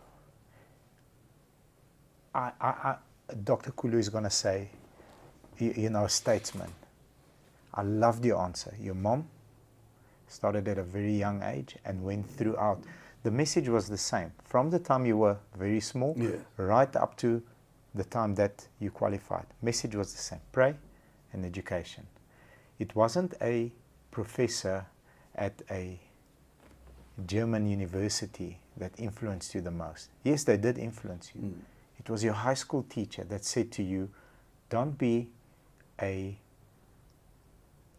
don't know how to say it, don't be a result of the environment. Yes. Influence the result for the environment. You felt you are being challenged to do something. Loved your answer, sir. Yes. You've met the Let me most say incredible people. the last one. As you correctly said, there are people who influenced me later. Yes. But I think my peers, the people, the close friends, you'll find it in my book there. The friends I grew up with, we've influenced each other. And it was about school. It was about trying to do the best and helping one another, each other, whether it's on subjects or when one, because of the parents not affording to take them further at school, but giving support to them in one way or the other so that we remain close friends. And that remained with me, and I carried it outside South Africa, and I came back. Some were gone, some were still there, some had passed away in exile. But this unity, this having a purpose in life, and doing the best for the people with you, remained with me. Beautiful. Yeah. Beautiful. There are, like I say, there are many people who had an influence on me. Like I say, the foreign minister Nzo had a great influence on me. President Motlanthe has had a good influence on me because he's an ethical person. Yes. He's a person who wants to see things good being done, especially if you are an elected leader. You must respect the mandate that has been given to you. Afforded to you. Yeah, you know. So there are many people, but there are other people like you see Henry Kissinger, the one-time foreign minister. They call them state secretary of the United States for Nixon and for President Ford. He has been for me. He's 99 years old. Next year, May, he'll be 100 years old. Wow. He's still alive, but he still gives the best advice because he served during the Cold War. Wow, but he found a way to engage with the Soviets. You know, when we talk today of detente, when we talk of the agreements that were reached between the U.S. and America, this was a period that was loaded with a lot of... People don't understand how heavily complex those talks were, because it was literally minutes away from a nuclear war. Yes, exactly. Because they were both ready. When you wake me up some days and I think of my stay in Germany, I get frightened because... Yes, you had a warhead pointed towards you, a nuclear warhead, all the time. Nobody would know how we lived. No, unless you've lived there. Yeah. No. If anything happened, there were people who were there, they came from South Africa, but you will have no understanding. And that's why, diplomacy today has been undermined by the type of leadership we have now in the world, both all corners of the world, and it's suffering because there's less talking, there's less engagement, and therefore things are just happening on their own. Yes. You know how dangerous it is to live and not know what will happen in the next month, in the next 6 months, and next year, because you are thinking there is war somewhere. There is a war that's about to start today, maybe between China and the U.S. Yes. Or because of Taiwan. All these things. But trade has not, and economy has not recovered to the levels in which what we had before COVID-19 struck, you know. Yes. We are still trying to find our feet, and we are not going to find feet all at the same time, because I'm saying what has happened, we had no control over it, but it happened. It had. But there are so many other things that happened before in history, or in the history of mankind, that we can learn. We can learn. You must learn all the time. What happened? How was it resolved? Who was involved? Did people get angry? Attitudes change. People get emotional. But to find a solution, you know, we have to calm down. We have to make for people to work for a specific purpose. You need to motivate them. You need to show them the direction. If you don't do that, then you are going to go asunder. You are going to go apart, and you don't know. You can't explain why you are going apart. It's because everybody is doing something, but it's not effective because it's not channeled to the right the places. same I fully agree with you, and that message is evergreen, even in your household. If you are married, kids, you know, boyfriend, girlfriend, whatever, unless you engage on a level of sit down and have a conversation, this is, I do this many times with my wife. This is where I see our marriage going in the next 6, 12, 18 months. This is what we are striving for, because a lot of people are just on autopilot. Yeah. They're on auto. You have to be intentional. Diplomacy is, I want to reach the best version of an outcome for everyone, not only for me, because you're not a diplomat there. Exactly. It needs to be for everyone. Exactly. And workplace, you know, home, it all starts with engagement. It all starts with talking. Exactly. And that's how you also bring up your children, you know. Yes. Yeah, because once you start engaging, then they realize at the beginning it's boring. Yes. It's boring, but once they get used to it, they say, no, we must talk. Yes. Everything we must talk. And debate. Yeah. Sometimes you know you can afford, but sometimes you must pretend you cannot afford, because there'll come a time when we are not able to afford, and then you must then adjust. But adjusting, it must be with a purpose. It must be with an understanding. But if you have not learned that, Difficult to learn it later on. I said it in my book. Sometimes there was no food. There was no food in Tanzania. Wow. And we're young, and people will get mad. Sometimes there was no meat, and we will eat anything that we find in the market. And in the market, there were wild animals, sometimes being meat that is sold there. You have to buy, and you don't have to ask what it, as long as it's not poison. We had to eat, survive. Survive. So different places, we experience different conditions. But if you did not learn from there, people and young children will think, the world is like this. My father is going to always provide. My mother, if I don't get it from my mother, I'm going to my father, and my father will provide. No, you must at some stage say, no, what you're asking for, you can get it maybe after a month. Yes, not now. Yeah, not now. Beautiful. Yeah. You see that adversity is missing in young people today. Yeah. And I think it's a global problem, because young people live in a different planet that I grew up in and you grew up in as well. And not having that adversity is a problem. If you run a race, there can only be one winner. Exactly. If you want to win, you have to work harder than the person that won last time. There can't be 10 medals.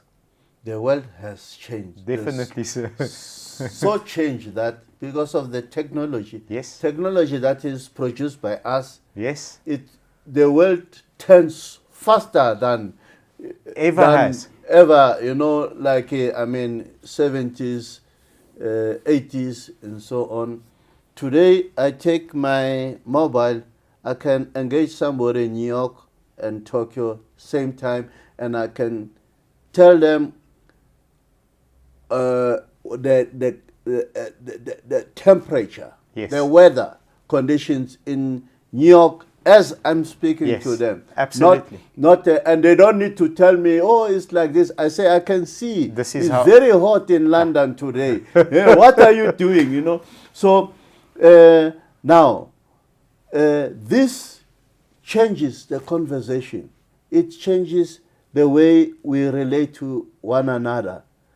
And then the human factor becomes less. Yes. It becomes less. And I was reading something by certain professors this morning that, you know, that people don't write anymore. It has a disadvantage Big. in the communication. Big. Because writing down, it gives it an exercise to the mind to communicate, to behave in a certain way. If you no longer learn how to write, you just talk. People have become And papagayos. Yeah. And Yeah, type. papa. So I read a book called Build, and I recently read it. About a week ago I finished it. Yes. And the author built the iPod, and he built the first, the second, and the third iPhone with Steve Jobs. He engaged Steve Jobs daily and built those technologies. And he says he went on after leaving Apple, he started a couple of other companies, very successful. Last company sold to Google. And he said one trait that he took from Steve Jobs, I'm sorry, it ran away from me, is that he carried over throughout his companies. He has a Monday morning meeting, every Monday morning, with all the leaders of his company. That was Steve Jobs' mantra as well. In the meeting, he has a book, and he writes. This is Steve Jobs that created the personal computer that everybody uses. He writes notes of the meeting himself. Then he goes and he defines the important part. He rewrites the list, gives it to a secretary that types it out, and then it's a digital list. Writes every single note out of that meeting. So it's very interesting that you say that to me now, because it's true. And that exercises your brain. You know, young kids today can't write. They can type very fast, but they can't write. They can't write. Beautiful. Sir, I want to ask you this question. As a diplomat, you've seen meetings go very well. You've seen meetings go very bad. You must have seen meetings that went terrible, where, you know, the situation was very heated and thick. And then you've seen things go like, this is going to be a terrible meeting, but it ends up being a great meeting. You've seen it all. If you could say 3 landmines in leadership that you've seen, that you've learned from, maybe, you know, some mistakes that you've made in your career, or you've seen statesmen and people of high influence make, because we all frail men, we all made of flesh and blood, and we all make mistakes. If you could perhaps teach us those lessons and say, this is, you know, what I've seen here, there, and there. We don't need to, you know, call the people out, but leadership is evergreen, and we can apply it no matter where we are in our journey. I always make this example. Yes. And you find it in the Nelson Mandela. He speaks about himself. Okay. Yeah, they are arrested, they are sent to jail. They thought they are going to hang, but now they are sent to Robben Island. And they are angry. Life sentence. Yes. So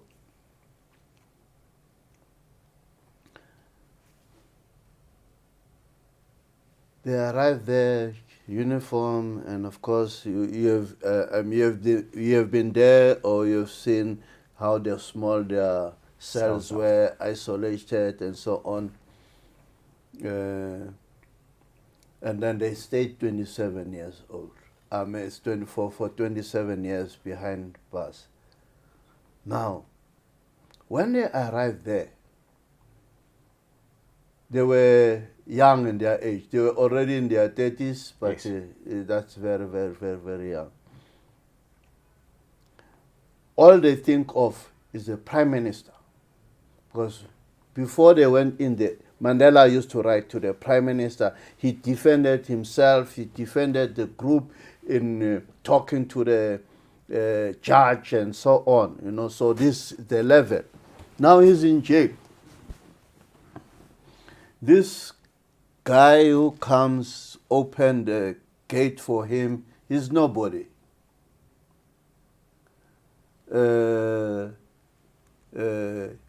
opens the gate in the morning, they go and wash, they come back, it closes. Mandela says, he then instructs this person who opens the guard, who opens the gate, is do this, do this, do this. So he doesn't do it. So Mandela gets angry. He shouts. Then Mandela says, in his long walk to freedom, he learned that the most important person in his life now was this guy. Not the prime minister, not the police of commission, not Kutse, not the minister of justice, who he wanted to speak and meet, but it's this God. This God. He says, once he had corrected his attitude and respected this man, because one time the commissioner and the minister of justice, they visit Robben Island, because he has told himself he's going to use that opportunity to speak to the minister of justice. So whilst they were working there with spades and so on, he saw them. Mandela threw his spade down, he went there, addressed the commissioner, blah, blah, blah.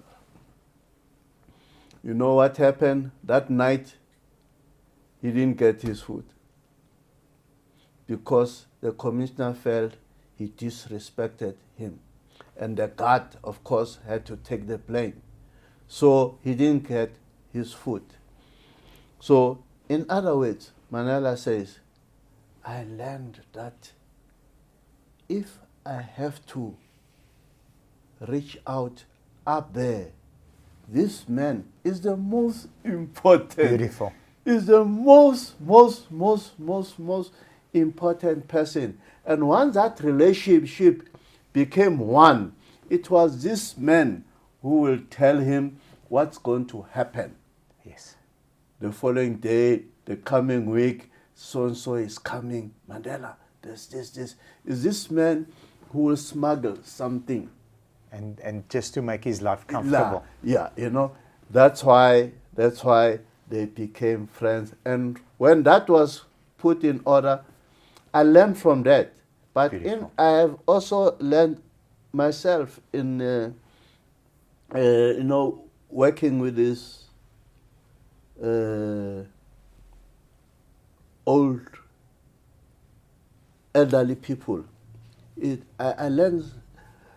I was young, and I made very, very serious mistake. But you see, as I talk of them, I was talking of them as the leaders. But they had also attitudes. They did things in a certain way. Sometimes I would get angry. Why? So-and-so did something like this. But it took time for me to realize that, especially at my age now, that no, these people, they start thinking quite differently from the way I was thinking at that age, because they have an overview. Yes. They have experience Yes. of what they so once they say, no, we're not going to do things this way, I would get angry. And later I realized, no, I should not have got angry.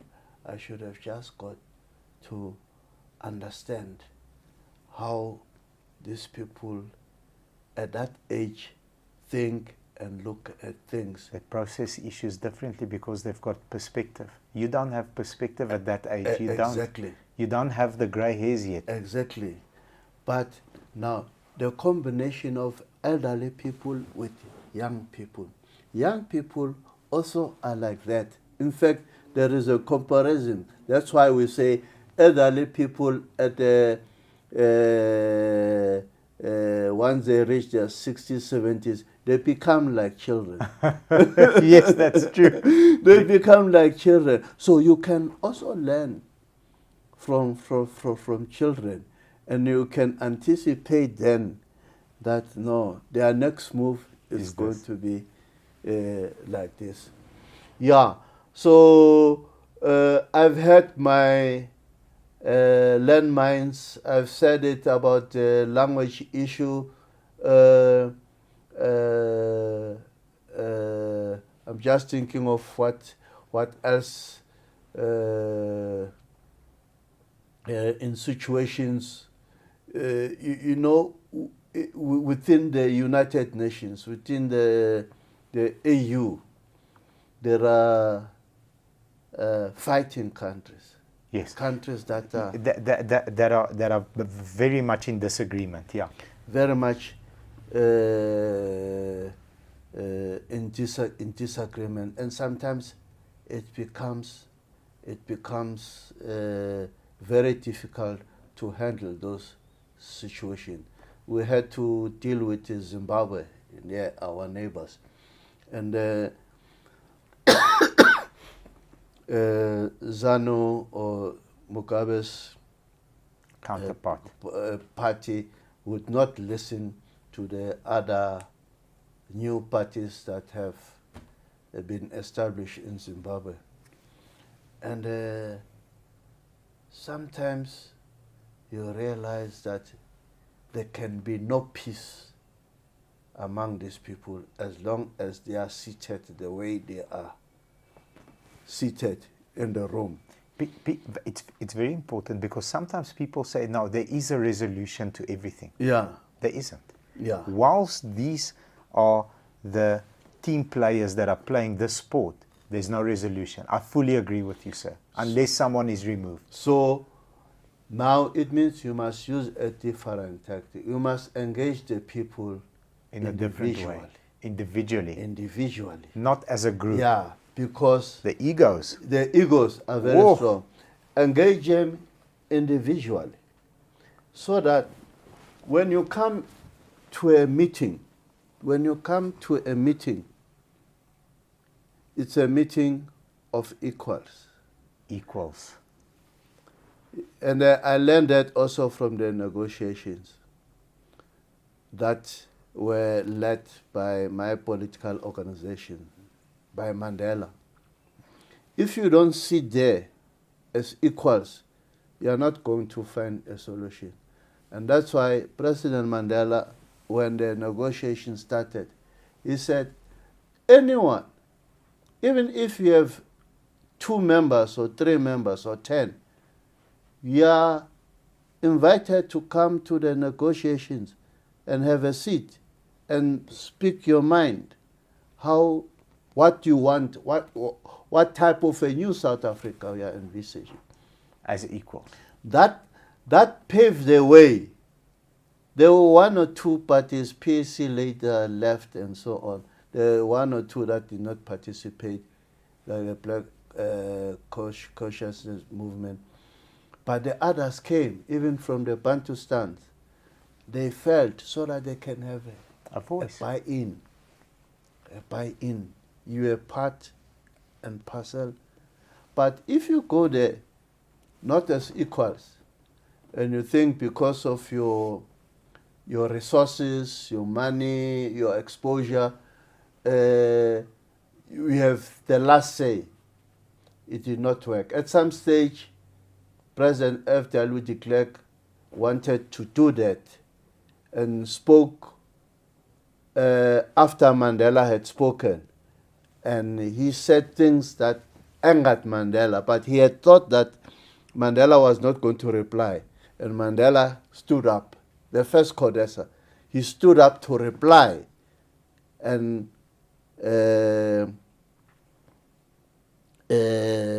spoke in a very, very harsh way because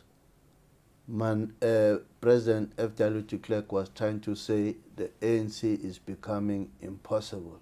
And as long as they are associated with the armed struggle and they have not sincerely spoken about laying down the arms, they cannot be trusted. Mandela said, no, we had not reached that stage. So what I'm trying to say is to be equal among all others is the best way in negotiations. And I'm sure when you speak to people who work with you, if you are a CEO, if you are a chairperson, if you are so on, at some stage, make everybody feel equal. Because it's the only way also you can discover what talent individuals have. Because we're not the same. Beautiful. And we're not going to learn at the same pace because we are different, we come from different backgrounds, we have learned to do things differently. Yes. We bring a lot of cultures, we bring a lot of habits, we have emotions. Some children have not been brought up the same way. Like I say, to the problems that we face later in exile. Some people were brought up by their single parents. Yeah. Those children will be different from children that were brought up by mother and a father. 100%. Some were brought up by grannies or grandfathers. Different upbringing. They'll behave, and as a leader, you must be able to see that. Connect. Yeah, to connect, to say there must be something wrong there.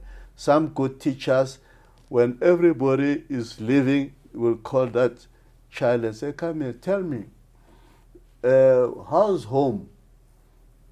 And then, of course, the student or child will say, home is not. I say, no, I want to know. Then you discover that, no, this child actually does not stay with parents. He stays with a sister or brother. And that's why he or she behaves this way. So you are able to intervene correctly so that you try and there's no useless human being. No. Yeah. No, absolutely. Absolutely, sir.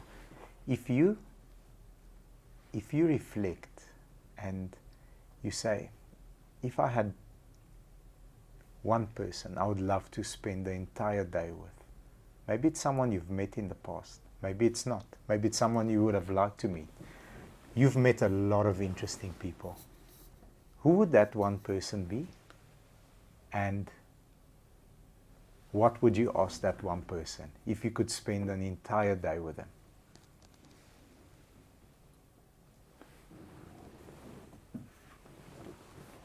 I've said it in passing. It has always been my wish to meet with Henry Kissinger. Okay. Yeah. And for the same reason that he has a German background. Okay. And he fled with his parents during the war, fled to America. And I think he had a better insight about the past and how to build relations. And the question I would have asked him, what made him to to think the way he thought when it came to international relations. How did he process the issues? The issues, because you would expect such a person to come with revenge, Absolutely. with anger, and to see things differently. I think he was the most calm person when it came to international relations. He also came to South Africa, by the way, when long before the negotiations era, when it was time to say maybe the South African government can speak to those blacks who can understand that they are part of the system and they can build South Africa. So that's one person. Another person I wish I had met and had the opportunity, but it's Aretha Franklin. Okay. A Wow. singer. Yes. Yeah, Aretha Franklin has a background that I admired. She became the best. They call her the Queen of Soul. Yes. In America. She could, and as a woman those days, her father was famous, Reverend C.L. Franklin. She had a child when she was 15, and Wow. by the time she was 16, she had 2 children. Wow. So these were things that could have stopped her career, and Absolutely. but she was not married. She worked very hard in New York to become, later, her releases, they just hit. Number one. I think there's been no lady who has been so successful like her. And of course, in later life, she married maybe more than 3 times, Yeah. and divorced and so on. But she kept going on in life and Fighting spirit. succeeding. And I would have asked her, where did you get the energy, That will. that will to do the best? She did her best in all her singing. You know, this was not power. This was something inside her. This was something inside her that made her strong, because, as you know, patriarchy and dominance of us as men and so on in relationship, but she managed that till her death. Yes. Yeah, till her death. She died, well, there's no nice death, but she died after a life fulfillment. Yes. Yeah. She had green ticked the goals that she wanted and to achieve. the whole of America came to a standstill with her death. Yes. Let me tell you that 2011, I think, we went with President Motlanthe to the U.S. We're going to the United Nations. And Aretha was in the same hotel. Wow. And I expressed a wish to meet her. And they passed the message. And she was prepared to meet me. But I came with the flu. Ooh.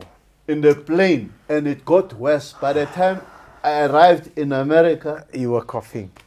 I was out. So when they were looking for me, I was dead in my bed in my room. I'm sorry, sir. I only discovered the following day that no, they looked for me, but I couldn't even attend meetings. And I learned that if you have the flu, never fly. Don't fly. It will get worse when you It will get worse because you are flying under pressure. Yeah. Anyway, these are the 2 people that Yeah. As a very experienced, seasoned diplomat, if you could be a fly on the wall in a room, and me and you just land there, and we can overhear a conversation, what conversation would you like to overhear? Who's in the room, and what are they discussing? We've had different leaders. Yes. And our struggle has not been an easy one. Agree. And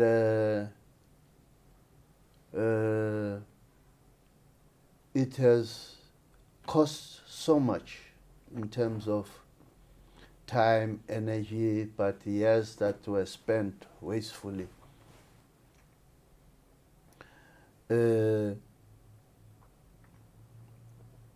You hear when the leaders were in Robben Island, they tried to discuss way forward. But there were differences also in the way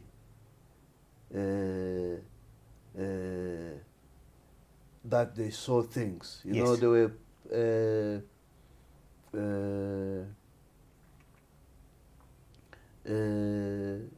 prisoners from the PAC, prisoners from the ANC. And I think at some stage, Robert Sobukwe was not in talking terms with Mandela. And these were very intelligent people. Yes. And I think had they not been isolated, we would have maybe a different understanding of our struggle. I don't think they ever met. Really? No, they met before, but when they were on Robben Island, they never met again, and Robert Sobukwe was released earlier and he passed away. It would have been nice for me, very beautiful, to have had the two engaging on what methods or what would be a resolution, a solution for South Africa moving forward. And I would have been that fly listening. First the introduction and then the conversation and what conclusion they would have come. Beautiful. They would have come to. Yeah, that's... Love your answer, sir. That, would have been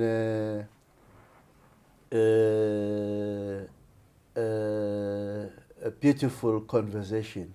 But there's another one, you know. Yes. Because leading a country is not that easy. Imagine the inauguration of President Obama as President of the US.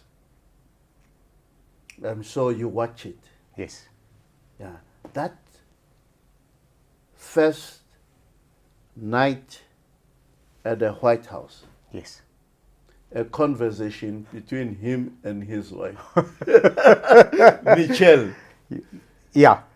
I would also love to be a fly on the wall. It's like, what have we done? Are we really in this house? Did you see where the kitchen is?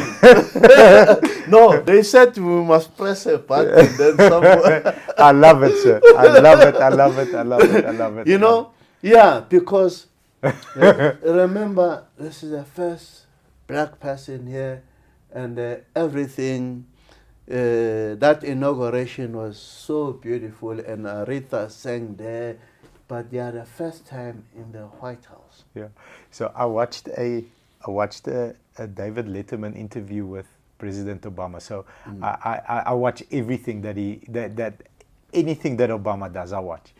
And they say, and David Letterman has interviewed him a couple of times, and they're very comfortable around each other. And President Obama loves to throw a joke. So he says, you know, may I dive into your marriage? He says, well, let's do it. He says, then he shows a photo of him and Michelle before he's president. And then he shows a photo of Michelle after he was president and him right now. He says, yes. Do you think running a country is easy? That's why I look so much older and my wife still looks the same as she did. She didn't have the pressure that I had. So they said, no, the age gap, it seems like you are 20, 30 years older than she is now. He says, that's what it takes to run a country. Yeah. It's taken my youth, he says. Yeah. I love that engagement. Yeah. But yes, you're right. Yeah. That first night, like pulling into this house, what have we done? We've ran this race. We've made the achievement, and this is our new normal. And he also said, I also laughed, he said that, after he moved out into a smaller place. Also, within the community, what was the first difference? He says, I had to make my own coffee. There was no button to press for someone to walk in and say, Mr. President, there's a coffee. Yeah. Beautiful, amazing. You are an author that's written 2 books, hopefully the 3rd one. You've read dozens and dozens and dozens and dozens of books in multiple languages. If you could say maybe 2 or 3 or 4 or 5 books that those are your go-to books that you could recommend to us, that we can also, share the message and take the message. And why I ask, I share with all our guests. Initially, it was a bit of a forceful move on my part. I said to the company, we're going to have a book of the month. Everybody reads the book. And at the end of the month, I expect a 1-page book review with 3 key takeaways. And it was a fight, initially. No, we don't come here to read books. We come here to work and make money and sell cars and get training on selling. I said, well, give me a chance. You trust me? Yes. Give me a chance. Month 2, month 3, now it's a competitive thing. First prize gets normally we run a competition where first prize got a Harvard business course worth almost 40,000 Rand. And then second prize gets a spa day, and third prize gets lunch for a week or whatever. But we're a company and a culture of learning. Would love to pick your brain on maybe 3 or 4 books that you would recommend that had a profound impact on your life and your career, and how you process issues, and how you're able to stay so diplomatic and equal to everyone. Yeah, I think I was lucky enough to have lived with people who love guiding other people. Yes. Yeah, and it's people like Nzo, people like O.R. Tambo, it's people like Anthony Mongalo, and so on. So they would like to talk to you. Yes. Over something else. Through that, you learn something. Yes. Yeah. So I think Long Walk to Freedom is one for me of a standard book. It's not so much about Mandela's life. It's how he engages with his children. Because he writes letters to his children, and he has to express himself as a father. And it's very difficult writing. Some of the letters never reached the children. They stayed in Robben Island. Some did go through. But at the end of Long Walk to Freedom, Mandela turns to himself. And that's why at some stage he says he was not a saint, because he looks at himself and says, I've got weaknesses. I'm a frail man. We all are. My father role in my family was neglected. I was not a good father. And my family actually suffered because of me, because of the career I chose. He chose a political career. He could have been a good lawyer. He talks to that very sincerely. Wow. And it's a high level of EQ, sir. Says, for this, my children have suffered. He speaks to that. And I wish everybody can be able to do that, because he's not feeling shame on himself, but he's just saying the truth, because people look at him, he has been such a good leader, he has done this, he freed the country, found democracy for South Africa, and so on. And he's vulnerable. He's also vulnerable. There are things that he could have maybe done differently. He does say that if given a choice, I would have chosen the same path. Yes. Yeah, because I think it was for him important to work through the African National Congress. I think for me, for the youth, I always refer, it's a book that young people, they want other type, but I say read that book with that in mind, then you learn a lesson from that Mandela was not a saint. He had many mistakes, and it's good to hear him speaking to these mistakes himself. Another book is a book of Ahmed Kathrada. Ahmed Kathrada wrote the foreword to my first book, and Marx. The second book, the foreword is written by Sophia de Bruyn. Now, I chose Ahmed Kathrada because in this struggle of ours, we can say we have 4 major groups: Indian, colored, and whites. And one of the objectives of liberation was that all these different groups will become one, or will see each other as one, and uplift each other to this almost the same level. Yes. Like I always say, Nordic countries, Sweden, Finland, and so on, those democracies, they try to meet the objective of satisfying the needs of the population, so that people have the same education, almost in terms of dividends from their democracy, that people almost have the same standard of living. Yes. They are not rich, but nobody is living under poverty levels that you can say the state is not doing anything for Yes. them. Yeah. That's very difficult to accomplish. So even America today, there's people who live in poverty. Yes. We start from a different angle.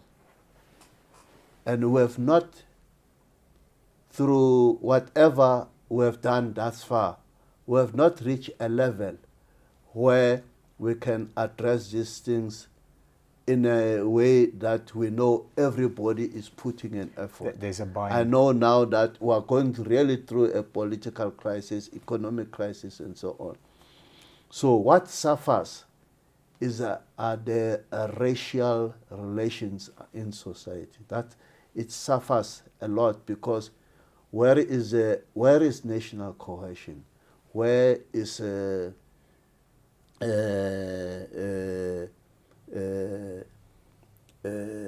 interrogation. Where do we interrogate? Why are we failing? Because that's why I wrote my first book. Yes. Why are we failing? And we cannot blame other people, because now we are in power, we are in charge. We fought to be in power. So why are we failing? How are we interrogating that? And to what conclusion? So when I engage some of the people who were still alive then, like Ahmed Kathrada, Dennis Goldberg, Andrew Mlangeni, who were with Mandela, all of them, they were angry with me that I only wrote this book now. They say I should have written this long time ago when the problem started. After Mandela, maybe things would have been looked at quite different. From a different angle. So Ahmed Kathrada, whose origins are that of an Indian, for me, he spoke like a father, because he sacrificed. He was not that educated when he went to jail.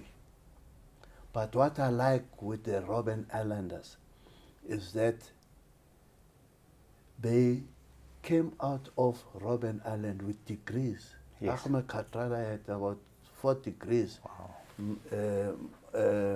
Mandela, I think 2. Musinega, Chief Justice, had, others. Only very few Robben Islanders came out without degrees, which means they learned. But they understood and interpreted the cause of our struggle quite differently. And if we had followed them, I think we'd be in a better position.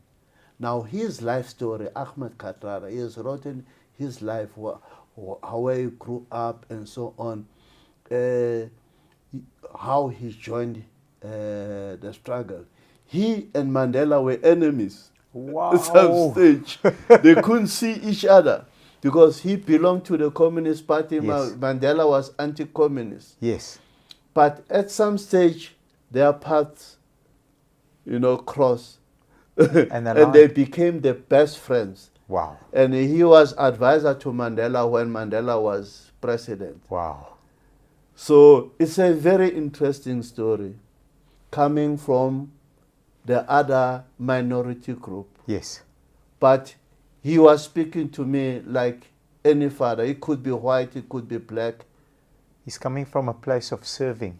Of serving. Got you. Of serving the people. Serving the people. Serving the people. You can serve. You don't need to be black. You don't need to be white. You don't need to be of Bulgarian origin. This is your home.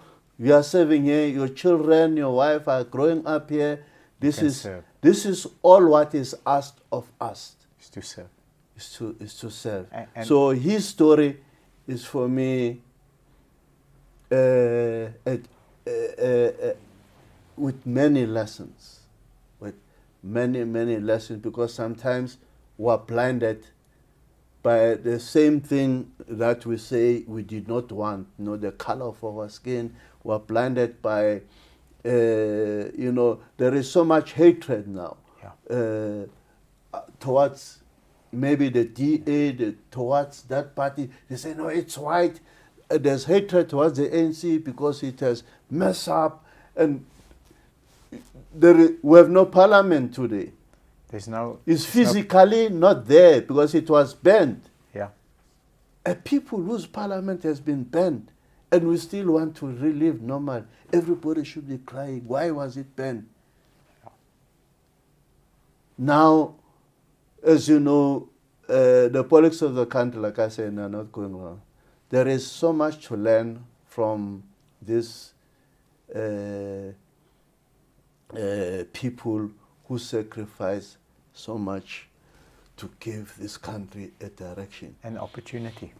An opportunity. Now, it's 2 books. There's another one. Sorry to give you, bombard you with it's people. mind-blowing, please. Govin Mbeki. Govin Mbeki wrote a manuscript when he was in Robben Island, and he was teaching clandestinely the people in Robben Island. They were like his students, but he made his notes on toilet paper and what. Somebody collected this and made a book. Wow. And he was teaching economics. And in his teachings, he was a teacher before he went to Robben Island. And he was the eldest. He was born 1910. He was older than Sisulu. He describes how the economy of South Africa was built by the Afrikaners. You know, he goes into economics and it describes how now we say Transnet, it was Spoornet, how Sanlam, how all these institutions We're both. were built. And at the end, he says, if we want to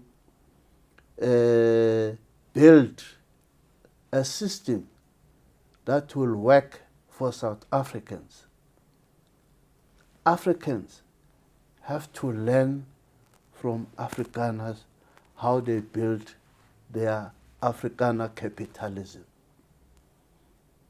It's very rare to hear this from a person who was a communist. Yes.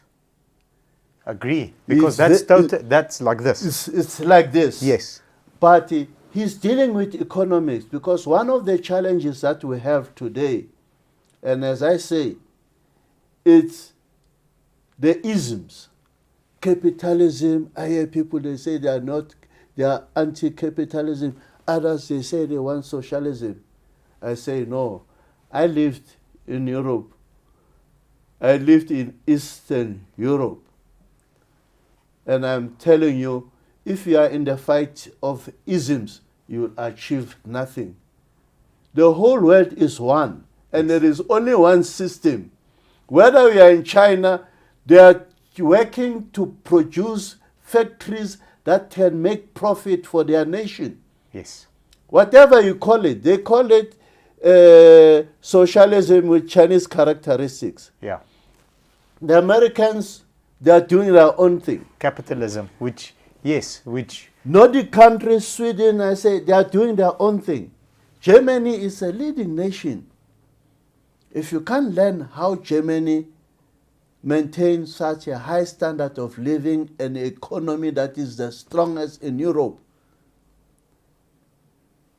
to be thinking you are anti-capitalist, what does that mean? Yeah. The welfare of our people needs the dividend thereof of building an economy. It needs to go down to our children. They must feel it.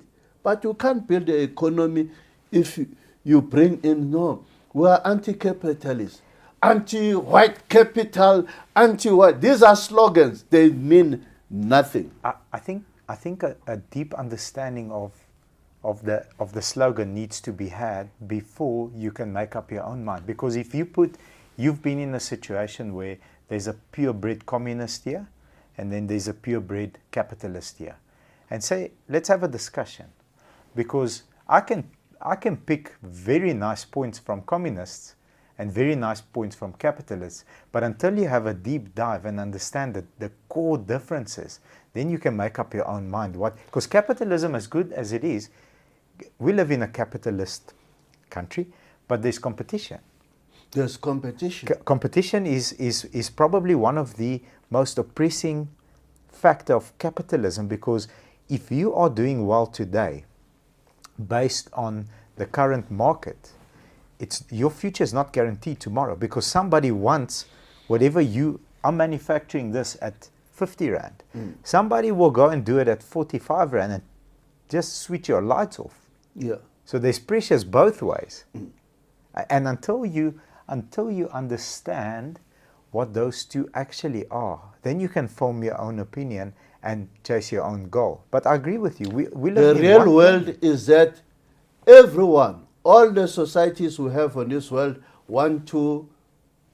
are in this competition and want to produce a better cup, a better car, a better spacecraft to reach The moon or wherever, the moon, Mars. wherever, Mars. Elon Musk And so wants to go today- to Mars. Yeah, Elon Musk is one of the, and I say, a system that cannot nurture its own advanced people. I There wish, we go. I wish Elon Musk was in South Africa. Absolutely. I wish we could have leaders that can lure him to come back home and participate here. It's Mark Shuttle? Yes? Yeah, all these people, because they have the know-how, they have also the resources, which can put this economy of ours On a different on level. a different level. Yeah. Without. But we have also our own people who have become as rich as many others, Yes. who can put their resources Yes. here in this economy and we become better. But if we keep on arguing, oh, these ones are capitalism, it's a waste of time. Agree with this. It's taking us nowhere. And on that point, Elon Musk's cars, Teslas, sell in socialist countries, they sell in a capitalistic country, and they sell in communist countries. Yeah, yeah, And they thrive in all three. This designation, they come from the Cold War. It's a mindset. People are still stuck in that thinking. And I don't want to refuse to accept that there are warmongers, you know. They are still there, but we must understand that all of us were driven by the same needs and we want to have the same goals of delivering a better life to our people. Beautiful. That's what the end goal. All of us. And we must be in competition. We must safeguard democracy. And I say we must learn from our past. Because when I teach, especially when I come to, I have students that I'm mentoring, I ask them, who was the first president in South Africa? Mandela. I said first president of South Africa. Yeah, it was Mandela. Not first I said, democratically elected president. No, you are talking about 94. I'm talking about South Africa. Yes. South Africa did not start in 1994. If that whole history of what happened before 1994 is washed away, There's then no future. you can't have a South Africa. There's no future. Then you can't have a South Africa because that South African will neglect and the whole history, because we, up to 1994, we were made. South Africa was made. There were racial divisions, there were fights, there was oppression and so on. But this part now of this new South Africa, it is part and it needs to be dealt with. How are you going to deal with that if you don't even understand that? Where we come from, yeah? Where we come from. Absolutely. All of us, black, white, have to learn from one another. And I learned through people like Kathrada. And I'm learning today, Sophia de Bruyn is one of the leaders of the Women's March to the Union Building in 1956. She was 18 years old. She's the only one surviving today. Wow. I'm engaging her. And that's why she wrote my foreword to my book. Wow. It's Women's Month. I've been engaging with her, talking to young women generation. Now, I've said in the last meeting, you must not only speak to black women, we must speak across color lines. Speak to all women. Because we all belong to one South Africa. And as long as we don't move at the same pace, we leave each other. And those that are left behind, they will want to revolt. Yeah. They'll want to revolt and so on. I'll come back to you on the fourth book. I said Govin Mbeki. I said Ahmed Kathrada. I want to check if Andrew Mlangene's book can still be found. I'm saying all this. If what is common, maybe I must share this with you. Yes, please, sir. The Mandelas, they were not born in Johannesburg. The Kathradas were not born in Johannesburg. The Mlangenes, they were not born in Johannesburg. They all came through a certain process that their families were affected. Mandela's parents passed, his father passed away. He had to be looked after by his uncle. And he ran away when he was supposed to get married at that young age. He ran away because he didn't want to marry. He ran to Johannesburg, and Johannesburg changed him.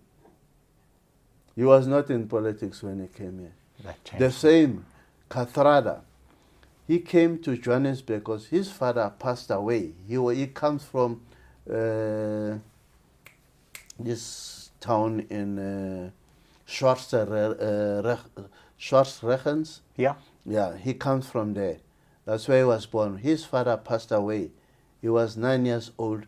He came to Johannesburg. His aunt said, you must come and get education here. And Johannesburg changed him. Mlangeni, his father died when he was also 9 years old. He was working for a farmer. And when his father died, so the family could not longer, the labor could no longer be exploited by the farmer. So his mother had to take the children. And they moved slowly to Kronstadt,Welcome, until they reached Johannesburg. And Johannesburg changed them. So there's something common about that leadership of the youth league that led the ANC in the 40s and 50s. That youth league were of people who had been moved from the countryside into a life in Johannesburg, and Johannesburg changed them. It is important that our kids, your kids, understand how Johannesburg, how South Africa was built. Because if you neglect that, then you won't understand why section of the population are angry. And that anger still drives them. But in anger, you can't achieve anything. If you are angry, you won't be able to achieve anything. It's when you are calm, we talk like this, that we can say, no, you know what, South Africa needs this type of leadership. The type of leadership you have on the factory floor is the same type of leadership you need in politics, you need in a bank, you need in a gym. When you go to the gym, there is a gym instructor. He must teach you, and you must do as. Otherwise, if there isn't that harmony, everyone will be doing his own thing, and you will be out of step. Beautiful, sir. And this country needs to be built as one. Only as one can we achieve something, So I can't express, I don't have the vocabulary that you command of how honored I am and how blessed I feel to have had the opportunity to have this interview with you. I mean, I don't know how long the interview has gone. It feels to me like it's gone for like 30 seconds, a minute. We've been at it for probably about 4. Yeah, three plus hours. It's our longest interview. It feels like it's been 3 seconds. The amount, I think the amount of, this is one that I'm going to watch maybe 10, 15, 20 times. This is like a book. The amount of value exchange that you've given us, sir, I can't express how thankful I am. And our viewers will also be able to take these life lessons. And we've had a lot of fun. Thank you so much for blessing us with your presence, with your knowledge, with your just the willingness to share with us. Without expecting anything. You're doing this interview purely because you've got a beautiful message. You've achieved so much in your life. You've had a very humble beginning, and the way that you've run the race has been with dignity, with respect, and you treat everybody as you walked in as equal. You're a doctor. You don't have an ego about you. You're a very down-to-earth person. I am your biggest fan as from today. Thank you so much, sir. Thank you so much. I said to the man who invited me to come here, our common friend. I said to him, I want to launch this book for my community in the Constantia Park, because I live among many white people. So I said, I want to launch it because, and call them so that they must come and buy. There's no money in writing books, money, book from writing, there's no money. Yes. But it's just the recognition. Yes, sir. Of being an author. But I said, I want to invite them so that they can have drinks, come and buy the book, because if they don't, I'm a neighbor, I'm living among them, we don't know one another's origins, what we've gone through. Then, and we're saying our children must build one country. It will be difficult. We must know each other. Now, I'm saying this because Dekker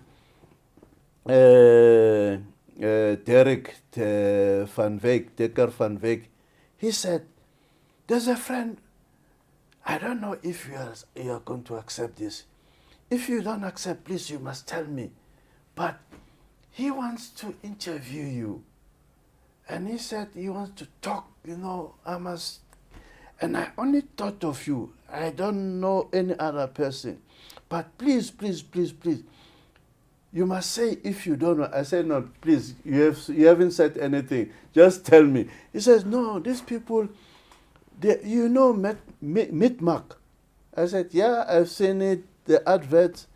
He says, yeah, they deal with motor cars, but they have YouTube, they want to interview you. I said, but where do I come in with the motor cars and so on? He says, no, he's interviewing anyone and so on, and I think you like it. I said, I'm not sure, but I'll see. I can't say no. When people want to talk to me, I can't say no, So I said, no, I'm here. I'm a pensioner now. I can talk to anyone, Thank you so much, sir. And we'll make sure that both the book links on Take a Lot is going to be underneath this video. So, phenomenal reads. I think I encourage everybody that has enjoyed this time, to pay the respects that you deserve by buying at least 1 or 2 copies of both your books, sir. Thank you very much. It's a great pleasure. I'm so happy. I'm so happy because even when I was coming here, I say it's really at a dealer shop. I wonder how these studios are. I hope we pleasantly surprised you today. No. You have really surprised me, and I'm happy to have been part of this conversation. It's a conversation. Absolutely. And we must always have conversation. I'm happy that you are doing what you are doing. Thank you so much, sir. If you extend your hand, this is extending your hand to other people. I think you'll make more friends, but you're bringing a certain understanding to people that other people think like this. Just to know that other people think like this, what do you say, what do you think? So thank you so much. I enjoyed it so much that I feel I must come back tomorrow. Thank you so much, sir. I'm so proud and so honored to have met you. Thank you so much. I really am. I'm going to cherish this. I'm really really, really in awe of your presence. You're a phenomenal man, so thank you very much. It was an honor meeting you. An artist called me yesterday, but I didn't answer. I called him. Is Sipho Hostix, one of the big musicians, Yes. yeah, in South Africa. So he called me. He has just gone through the first chapter. He says, I'm moved by this book. Wow. You know, the way you describe South Africa and Johannesburg, you are telling our stories. All of us, like the same experiences, you put it in your book. So I was touched before coming here. Thank you so much, sir. Thank you, really. Thank you. Really appreciate it, sir.